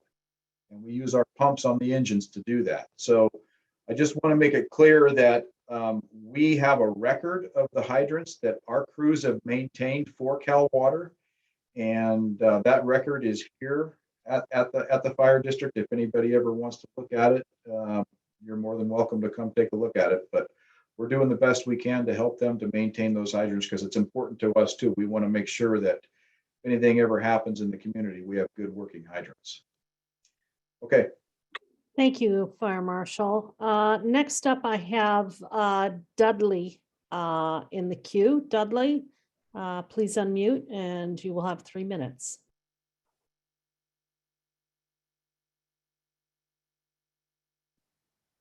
Dudley, you were unmuted a moment ago. There you go. All right, thanks. I wonder, I think this is a question Don can answer. I wonder if you would clarify the issue about clearing, sorry, not clearing, but doing fuel reduction within 50 feet of the property line. That my question is whether that applies only to large properties, whether it applies to properties of any specific size. And if not, then how do we encourage neighborhoods like mine where the houses are fairly close together to do whatever is required? Can you clarify that, please? Sure, yeah, so that was a local ordinance that we put in some years ago, and it's a perimeter property line clearance ordinance. It began at 30 feet, and then we increased it in 2019 to 50 feet. It applies to all properties. Nobody's exempt from it, and that's properties large and small. Now, that being said, some properties don't have 50 feet, from their property line. So it's a matter of creating a fuel break. The idea behind the perimeter property line clearance is to create a fuel break between properties. So if I'm out and I'm looking at somebody's property and they have a bunch of dead fuel and dead brush on their property line, I'm going to ask them to clean that up. They don't have to go 50 feet because they may not have 50 feet, but if the dead brush is there, I have the authority to ask them to go up to 50 feet, but they don't necessarily have to do that much. If there's only 5 feet of dead brush and there's tall, dry grass and it's on the property line, they need to clean that up. And same thing with everybody's property, so that creates a fire break between properties. Does that answer your question, Dudley, or did you want any more clarification on that? Yes, that's great. Thank you very much. Okay. Did you want to provide a follow-up question at all, Dudley? You have that opportunity, 1 minute follow-up. Thank you, Tracy. I would like to make a comment. I would like to give a resounding shout out to everyone who is here, who put this meeting together and has spoken, to our Wildfire Preparedness Committee, which has worked really hard for the past 3 years and has made a lot of things happen. The tips that have been on their website and on PV Forum have been enormously informative and useful. And I think now it's time for all of us as residents to do our part in taking this information you provided us, putting it to good use, getting busy. Fire is here, it's not going away. We need to do our part to make what you're talking about possible. Thank you all. Thank you, Dudley. So our next participant that may ask questions up on the queue is Leslie.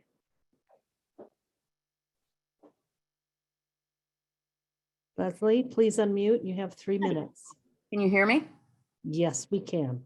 First of all, big shout out to Woodside Fire Protection District. We're very fortunate to have them, and to everyone who put this meeting together as well. I have 2 questions. One is sort of tactical. What if you have a neighbor, because I have several friends in this situation, who doesn't want to clean up their yard? You've cleaned up yours, but your life is only as good as your fire risk, is only as good as the guy next door, so to speak. What's your next step if the discussion over the fence doesn't work? My second question is for the town in general, and I have to apologize, I'm late to this game, I was working, so this may have been covered in this meeting. What is the town's plan for working on evacuation routes? I know we have the zone haven, but what is the town doing to perhaps practice that, have a dry run, work with people to understand what those evacuation routes are? And are those evacuation issues being factored into any future housing and the Willows and the Stanford development as well? Thank you so very much. Thank you, Leslie. I can, Fire Marshal? yeah, I can handle the first part of those questions. The neighbor to neighbor portion. Yes, we encourage you to try to work amongst yourselves as neighbors, but I realize that a lot of times that doesn't work. Sometimes it doesn't work. And so like the process that I described earlier, you can notify us of the hazard and we will go out there and address it anonymously. A lot of times I just state that we're out doing our annual wildland inspections and, I came across your property and these are the issues that I found, and we give them their notification. And the way this works is I usually give them 30 days to become compliant with the non-compliant issues. And after 30 days, I'll go out and I'll do a re-inspection of the property. If they're still non-compliant, I have a letter that I write and I mail it to the resident, and I give them a second notification. And then I go back out again. I don't usually give them 30 days. I give them maybe 15 days the second time. And then after the second time, if I have to do it a third time, I do it, but I do it through county council. Usually by the time they get the letter from county council, letting them know that there's going to be a lien on the property, I would usually get some action, and that's what it takes. It takes a little longer to get the property done, but it does get done. And then if they don't do it, then there's a lien put on the property, and we will get a contractor and a judge's order to go out and do the work ourselves. We take care of the work, and then we get reimbursed at the end of the year when property taxes get paid. The fire district gets a check for reimbursement. So we do have a process. It's sometimes it can be a slow process, but it's the process that we have, and that's what we follow. So if there's issues, please let me know and we will address it. And this is Jeremy. I'm happy to discuss the evacuation portion of Leslie's question. Thank you, Leslie, for that. A few components. I think the first, and this is in no particular order. The first is that the town is undertaking an evacuation study. It's a fairly unique study. It's not something that most cities on the West Coast have done. I'm only aware of a few: Laguna Beach, Asheville, Oregon, and Rancho Cucamonga. The council last year authorized that work to begin using a traffic engineering firm called Farron Piers and some consultants. We're expecting that study to come out in July. So it does a couple things. First, it sort of bounds the problem, if you will. What we're trying to determine is how long it would take the town to evacuate, doing stress tests to the town's roads. So all the roads are open, close Portola Road, or close Alpine Road in three scenarios. So that'll give us a sense of how long that takes. And that does include the environs immediately around Portola Valley, including Vista Verde, Los Trancos Woods, parts of Woodside, Ladera, and the like. The second part is to look at improving the town's infrastructure if that's possible. Knowing the town's infrastructure as I do, there may be some hyper-specific things that we can do in particular areas, but on the main corridors, there's not a lot of additional right-of-way. So some of the solutions may actually come outside of our community. So the consultant is preparing that information. Generally speaking, an evacuation order is going to be called by the professionals on the ground. It's actually not something that the town would do. I would defer an emergency to Woodside Fire and the Sheriff's Office and DEM to determine whether that call needs to be made. If we have enough time, it'll be an evacuation. It won't be an order. It'll be, what's the term again, Selena? It just went out of my head. Warning. Warning, thank you, goodness. And at that point, we're hoping that people do take advantage of the fact that they've got some time to leave and go. The Sheriff's Office would begin deploying its resources that may include outside agencies to specific areas in town to direct traffic. And that's an evolving conversation as we make new determinations on areas of town. And the study will help us with that to see whether or not there's parts of town that need some additional work there. A lot of conversations over the last year, about a year ago or so, when the community started to ask questions around evacuations related to whether or not there should be a town-wide evacuation. And the determination from those experts was that such an evacuation really isn't particularly useful because you simply can't replicate what that situation looks like. You're not going to get the numbers.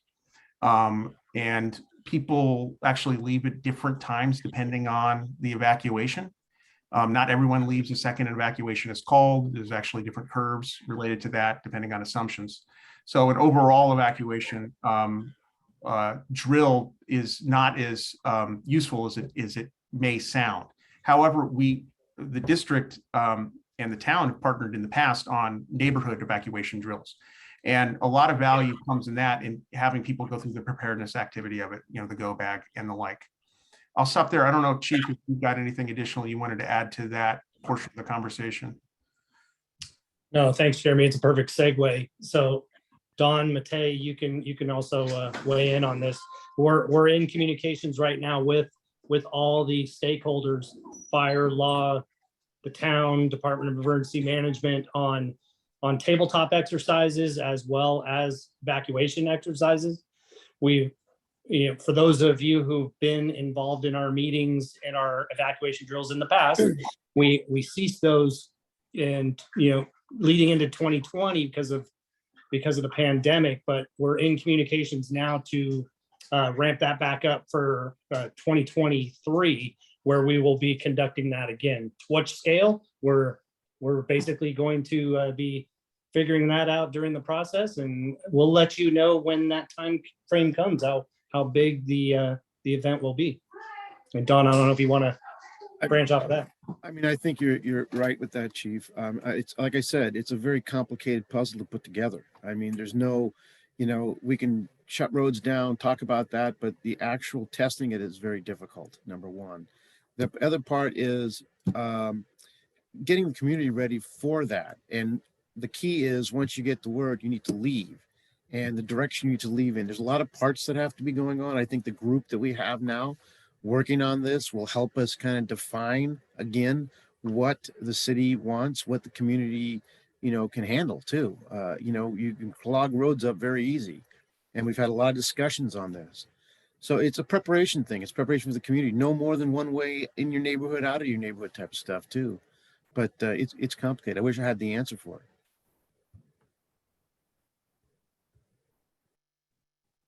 Leslie, do you have a follow-up question? Well, first of all, I want to say thank you for those answers. I appreciate it very much. I appreciate it's complicated. I also appreciate that I live sort of in the backside of Portola Valley, back near the Corte Madera area. So I am worried about getting out, and discussing theoreticals and complicated is not actually very comforting. I want to know that I can get out. The other thing I worry about is has all this new housing been factored into the need for the town to evacuate? And we do know of the housing at the Willows and at Stanford. So those are not theoretical. Have they been factored in anywhere? I thank you very, very much for your time and all of your attention. I can answer that that follow-up question. I'm sorry, I forgot it from earlier. Any major subdivision, that's the term of art that we use when it comes to large projects, require an environmental impact report, and components of that will include fire safety and the like. That for the Stanford project, the EIR is out and people to take a look at it. So it is part of the process that we go through in order to determine whether there's going to be an impact and whether you can mitigate it. And I want to thank our friends at the Woodside Fire Protection District who have reviewed the EIR in its draft form prior, provided commentary both to the town and to Stanford University about the project. Thanks. Sarah? Yeah, I was just going to add, and Jeremy, correct me if I'm wrong, but doesn't the evacuation study, it assumes the population that includes the full additional RENA number, as well as additional load from neighboring communities. So in those 3 stress test scenarios, that's comprehensive of those things. Is that correct? It does include the environment around the town, but it did not include the number, as when the study started, it didn't have it. But the other numbers, and I will probably get it wrong off the top of my head, but it's clearly several thousand potential cars on the road. So it did not include that number. Thanks for the question. All right, thank you very much, Leslie. Let's see, at this time, we have Allison. Allison? Thank you. Unmute. Hello. You have a Yes. minute. Hi. I logged into this meeting because, and thanks, it looks like I have all the right people here to ask this question. This is great. I'm intensely interested in the project that you have underway to do new fire mapping for the town of Portola Valley. And I understand that there is, that work is afoot and we're expecting something in July. And as you know, we're all very keen to get input from the professionals. It's clear you guys really know what you're doing. It's awesome. So we really need your help for our housing element, our safety element. Can you give us an update as to how that's going and when you think that might be done? And also in addition to that, I know there was also going to be a look at what additional codes you might be adopting. If you could give us the status on that, that would be great. Thanks. Sure. Okay, I can address that one. Thank you. I've been working, I have an advisory committee. We've had several meetings to try to flush out the, I guess we'll call it a logic model that we want to use for our hazard and risk mapping for the district. I want to try to use the very best and most scientific research on how to do that. And we've discussed that with several fire behavior analysts, fire behavior modelers that have been on our advisory committee meetings. I believe we're at the point we're at right now is that we're ready to send out an RFP to the consultants to do the work. I crossed my fingers and hope that we can get this done by July, but it just depends on how busy the consultants are and how quickly they can get it out. And then as far as the ordinance, the codes and the ordinance go, we're working very closely with the CPAW group that I mentioned earlier. And we had a meeting with them yesterday, and I believe, didn't they say it was going to be end of September before they make their recommendations on, all the research that they've done between the two towns and the fire district on the codes and ordinances and policies that they're going to make recommendations on. Yeah, on that particular product, I think that's correct.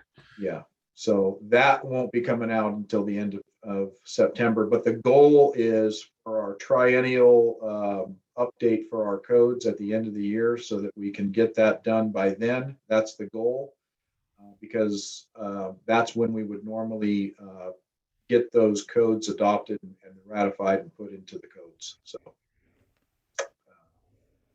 does that answer your question, Allison? It does, but I'm going to, call me crazy here, but I'm going to suggest another way to go with this. I mean, you guys know our towns. You guys know this landscape. You've driven down our streets. You guys are the experts. And I know that we have consultants in the mix. And I listened to a great presentation from someone the other week, and it looked like he needed a year to gather data and so on and so forth. Can you guys just go out and do it? Okay. I mean, just for the sake of giving us input to make these really critical plans that really are going to change the the landscape of this town. I mean, we really need your expertise, and I understand. I totally understand that the value of bringing consultants in and having all of that in, but we're kind of at a point where we just need our local friends who have the professional expertise to weigh in. And I'm just going to just bring out this elephant in the room here for a second. Is there a reason why the Woodside Fire Protection District just does not want to go there themselves to help with our development challenges that we have at this point? Well, the Woodside Fire Protection District is helping with it. We're working with the towns on it. And although we are fire experts, we're not experts in every aspect of it. And so the portions of the hazard and risk analysis that requires our expertise, knowledge, and our experience from being in this district, that will go into it where it's appropriate. But there's other aspects of doing this when you're talking about fuel mapping and you're talking about creating those maps and fire behavior analytics. Those are experts that we don't have that kind of expertise, and that needs to go into that hazard and risk mapping. Our expert knowledge for being in the district and our experience of being here, that will definitely be added to that. But there's more to it than just that. Thank you. Allison, you've used up your 2 questions. We're going to move on to the next participant, which is MJ Lee. Thank you. Tracy, Sarah, and Jeff both want to say something. Oh, I'm sorry. I didn't see that. Oh, that's okay. Sarah? Yeah, that's okay. Allison, thanks for the question. And I know that is the $1 million question. And, you and I have talked, and I know a lot of people in the community have talked. It would be fantastic if we could do this in the right order. But unfortunately, the way the state housing, mandates have come down, I know you've heard this before, we have to follow those timelines. And, for those of you who have not been in the Housing Element Committee meetings, Laura has said, recognize this challenge of having to work out of order, but that we will layer in the information we get from the fire district as soon as it's available. And if it comes to it at a certain time, when we get the map and it's inconsistent with the plans that we've come up, we'll have to pivot at that point. It's unfortunate that we can't do it, in a more logical order, but that's the reality of where we are. And I know, all of us who are working on the housing element, and Laura and her team are committed to making sure, we iterate if necessary, as we get this information from the fire district. So I just wanted to share that for those that are on this call that are may not have been part of the housing element conversations around this topic. And Jeff, I don't know if you have anything else to add. I was just going to add that in January, we had a really good presentation. Zeke Lunder, sort of a very widely renowned expert on fire tracking. Allison, you might have been in that meeting. I can't quite remember. A really good presentation on mapping, and I believe is working with us and is going to do some of this mapping. So we're getting the expertise. And the other thing is, we've been waiting for a few years now for the mapping from CAL FIRE. Even CAL FIRE has struggled with this challenge of mapping effectively. So, it's a really complicated thing getting these maps, and because they affect things like people's development and property rights, you have to get them right. And so it's frustrating to us as well, but it's both legally and just from a purely procedural standpoint, we have to have the right people doing this, and they have to do this job properly. So. Yeah, that was a very good point that you brought up, Sarah, about the timing. It's just, for a lack of a better way of putting it, the state is just cramming this down our throat, and there's just the time that we're allowed to do this is just a really tight time crunch. And, I think that the town is a little bit ahead of the fire district on the safety element and the housing element. And unfortunately, we're not going to have, it would be nice to have those maps done ahead of time because it would be very helpful, but it's not looking like that's going to happen. So we had this discussion earlier this week with the town, and, we can always go back and look at those maps. And if, they're going to have to start dedicating areas in town where they think that they can put this housing. And then if we have to go back and adjust that later, once the map's done, then we'll have to do that. There's no other way to get it done. It's just going to take time before we can get those maps, those hazard maps out.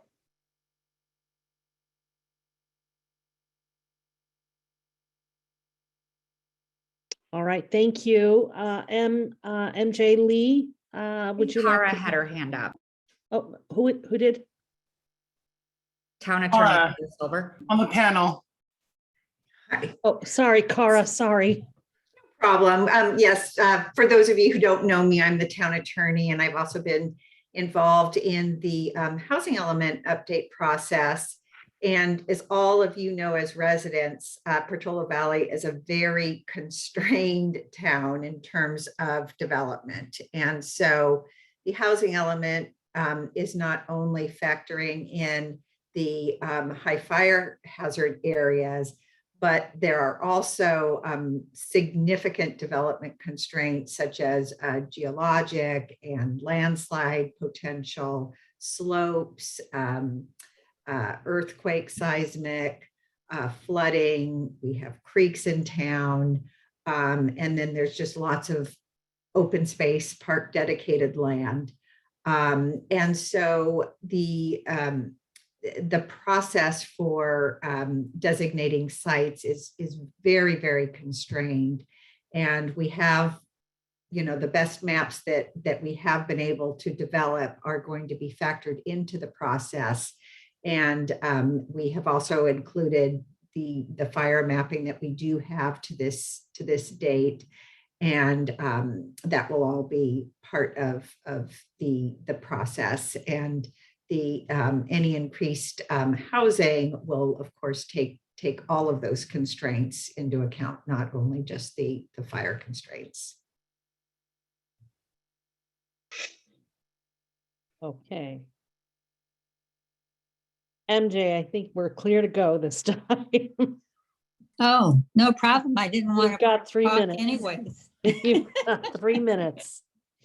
Okay, so first, I'm sorry, Jeremy, I didn't respond when you first asked, but I just wanted to say on the Ready for Wildfire Sprint, the real driver behind that is Jennifer Eustra, you know, who recently resigned, but she's committed to carrying the pilot project forward.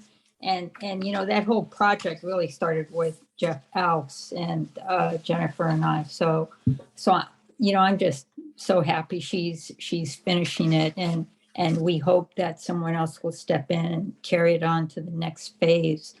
I think Jennifer Hammer is also on this call, and if so, then I would like her to talk about the fair.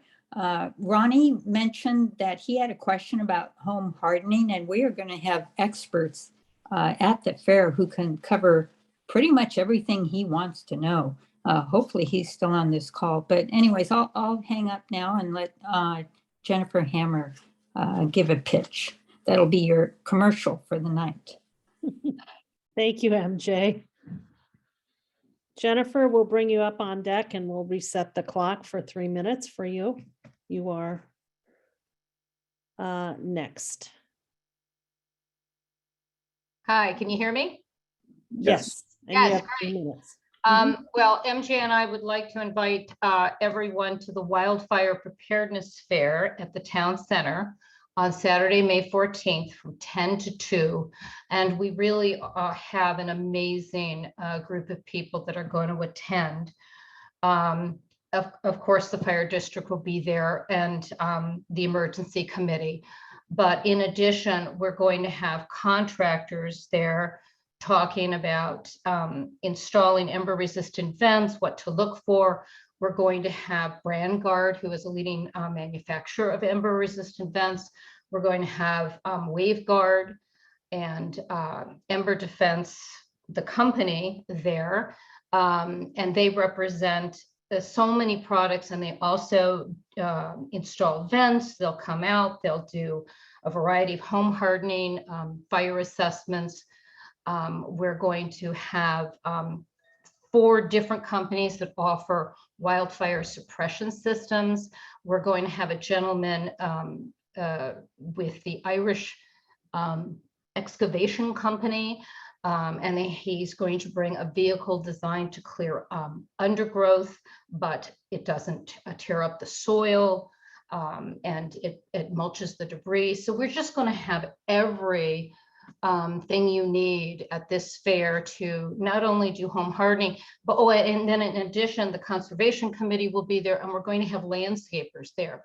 to talk about how you can create a defensible space around your home. We're even going to bring in samples of little stones or that you can use while you're creating your defensible space. So really it is a must for everyone who is interested in this. So I really, really hope we're going to see a huge turnout. And I really would encourage everyone to email their neighbors tonight or tomorrow and say, please attend.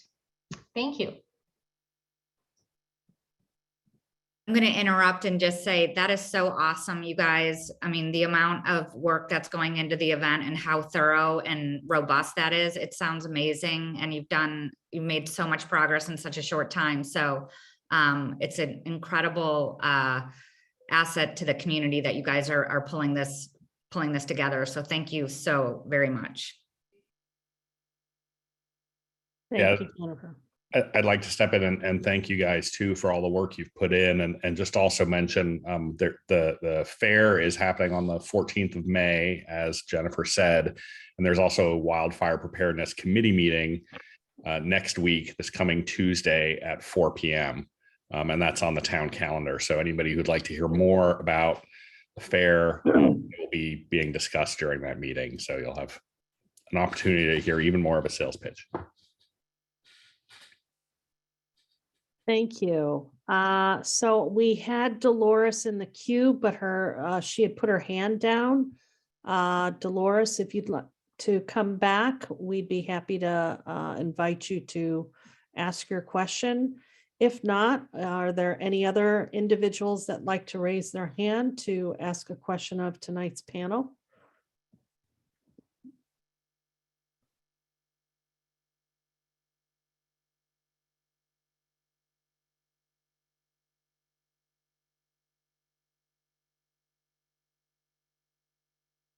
Okay.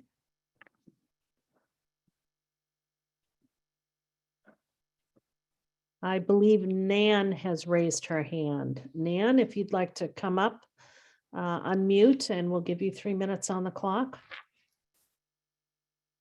Okay, can you hear me?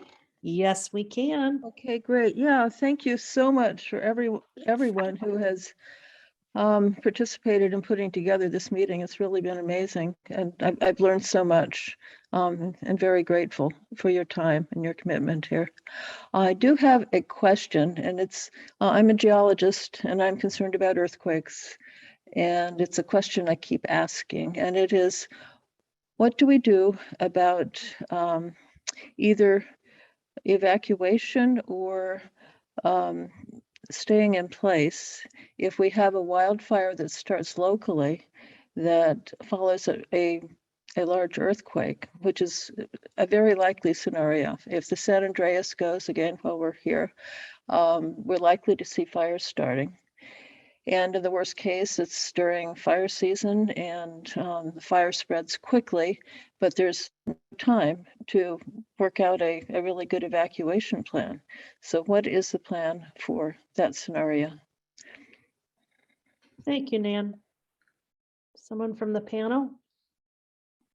I will offer some information to that. Our procedure after an earthquake, obviously, we talk to residents about the fact that they need to be prepared for 2 weeks to shelter in place, especially where we're at, right?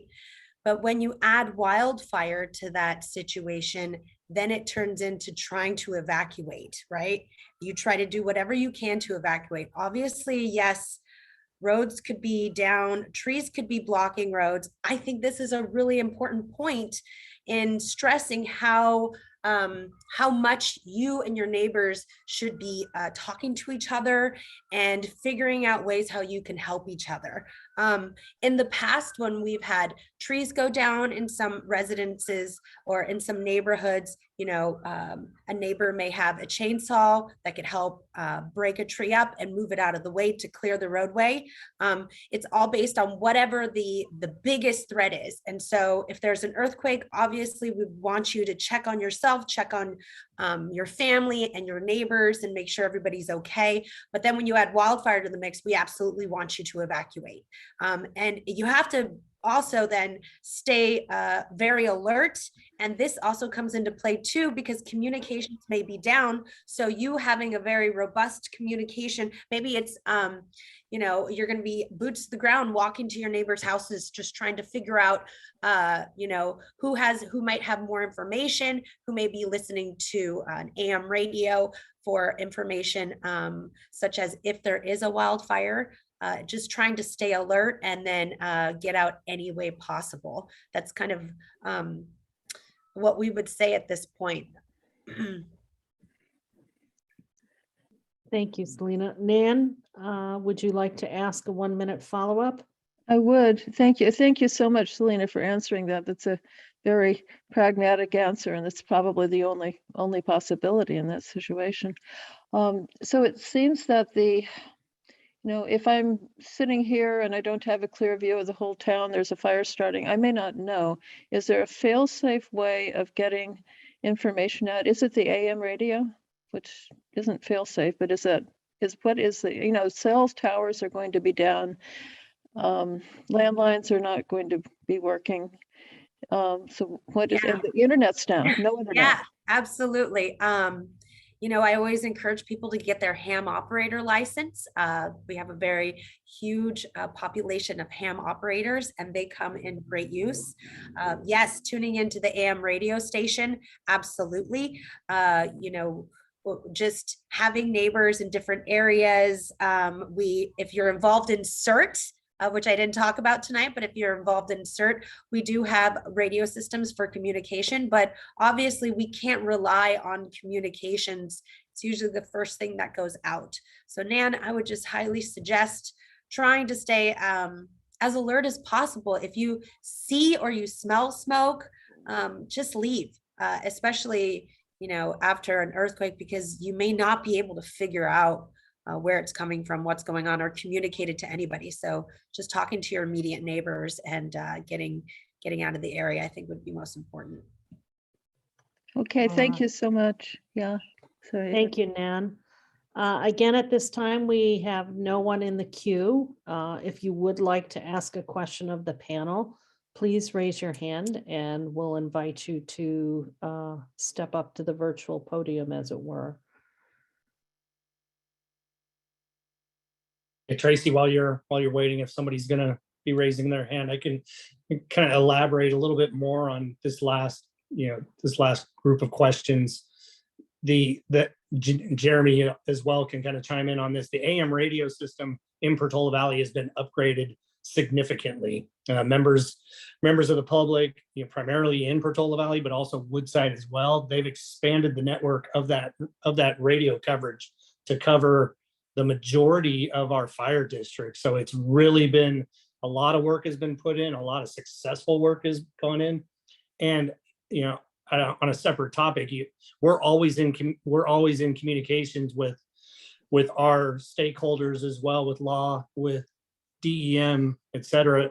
One of the big things regarding earthquakes is what happens to freeway overpasses. If there's a failure in that, we have that in our mind as well. With, you have an on-ramp at Sand Hill Road and an off-ramp at Alpine Road that don't hit the overpass. So how do we utilize those? How do we communicate with CHP and recognizing that? How do you utilize, the Kenyatta Road corridor to try and avoid those as well? Because, the last thing we want to be is an island, in the event of a disaster of that nature. So we're always thinking of those alternatives that could be there and how we can all work together to make sure that we do what we have to do to protect everybody. And nothing to add from my end other than thanks to the EPC who worked very, very hard on this. Really, really appreciate it. Thank you. I believe we have Brian Kelly in the queue. Brian, if you'd like to step up, you'll have 3 minutes. Very good. I just want to support the fire district's comments relative to what should be done, and particularly the question of Ann's question specifically after the earthquake and the potential fires. It all goes back to the message we're trying to establish with everybody who lives in a Portola Valley-like area. One, defensible space in your property, the ability to shelter in place is important, whether it's for the wildfire that happens any particular year or after the earthquake. And then the last thing is, throughout the community, it's important that we identify areas of potential temporary areas of safe refuge. And as part of our emergency planning, short-term and long-term, those are all factors that need to be considered by, and it's a personal responsibility of everybody to make themselves, and Selena's done a really good job tonight of talking about all the things you can do, whether it's go bags or communications, but the bottom line is you have to be able to protect yourself in your home if you have to, or in your neighborhood. And having worked with the community, your neighbors, the town of Petrola Valley, the county of San Mateo, the Woodside Fire Protection District, Cal Water, Cal Fire, all of us have to work on developing plans that our communities can be safe as possible, given these horrendous situations we're talking about. We're talking about earthquakes and fires, and none of it's comfortable, but I'll just leave it with that. All right, thank you. Anybody care to comment on Brian's comments back? Yeah, I'll comment on Brian. He's absolutely right. And that follows what Selena said, and I'll even follow up on that even more, is it all begins at the parcel level, at your home. If you have to take refuge in your own home, you want your home to be as safe as possible. And that starts with hardening the home. We know that if 87% of the homes that we lose is due to embers. Embers is the most common reason. And so it starts with hardening the home and then creating that defensible space so that you have a buffer between the oncoming fire and your home. And everything else that happens in the community is, that's where the hazard and risk map comes in. That identifies priorities for us, the fire district, to look at where can we do fuel mitigation work that's going to make a difference in the community. But it all goes back to first, you got to do it at the parcel level, at your home first, because you want to keep that fire away so that you have someplace safe to take refuge. And if everybody's doing it, it's going to stop that fire, or at least give us a chance to get to it before it gets to you. And so really important to take care of yourselves first.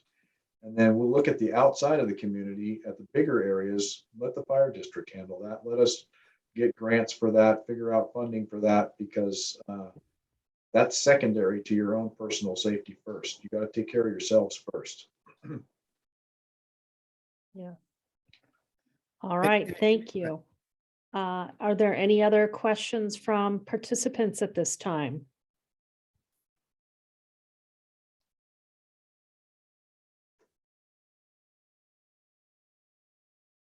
Night, Jake.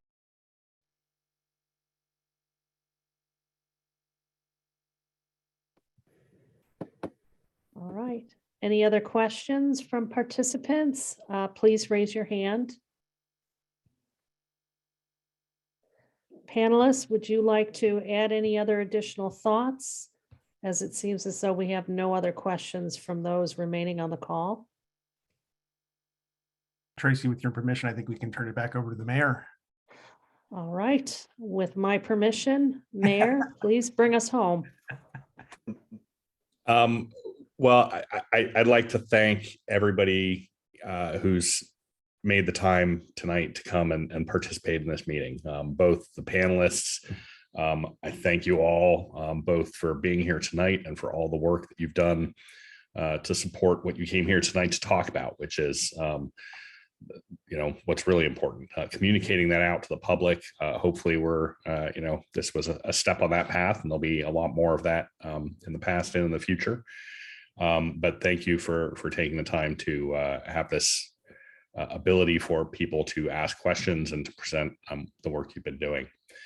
Thank you also to members of the public who've attended. I think we had close to 50 people off and on, some people dropping in, coming in, dropping out. And thank you for all the thoughtful questions and your continued participation in the work of the town and all these agencies as we continue improving what we do. There's always improvement to be done. We're constantly learning new things, and there's always more work ahead. So your help in guiding us and recommending ideas for us as we go through that is much appreciated. I think that is the only agenda item we had. I'd like to offer my fellow council members also an opportunity to speak, since this is a council meeting. And if any of you have anything to say, then I'd like to give you a chance to do that.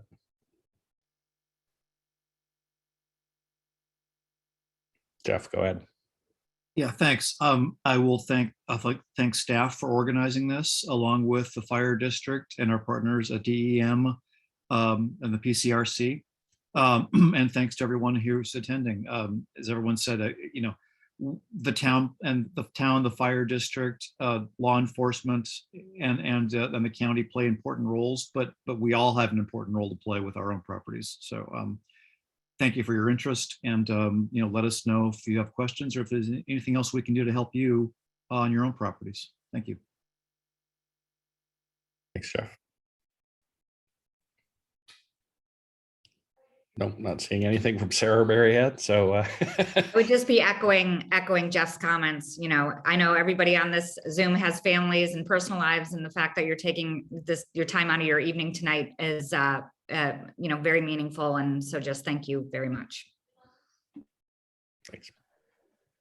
Yeah, and just in relation to the people who may need the help, but and don't have the means to do some of this work, Selena and I both are meeting with Team Rubicon. That's the name of the group, Team Rubicon, tomorrow to look at a couple projects and discuss future work, how we can work, our two agencies can work together in the future. And so we'll explore those options with them tomorrow, and we'll report back to you in future meetings we have to let you know how that goes. Okay, thank you. So with that, that brings us to the conclusion of the meeting. I don't know, Jeremy, if there's anything else that I need to remember that I'm forgetting. Jeremy, there was a poll that you were going to launch. Yes, now I do that. I have it at my end, don't I? Give me just a moment while I pull that up.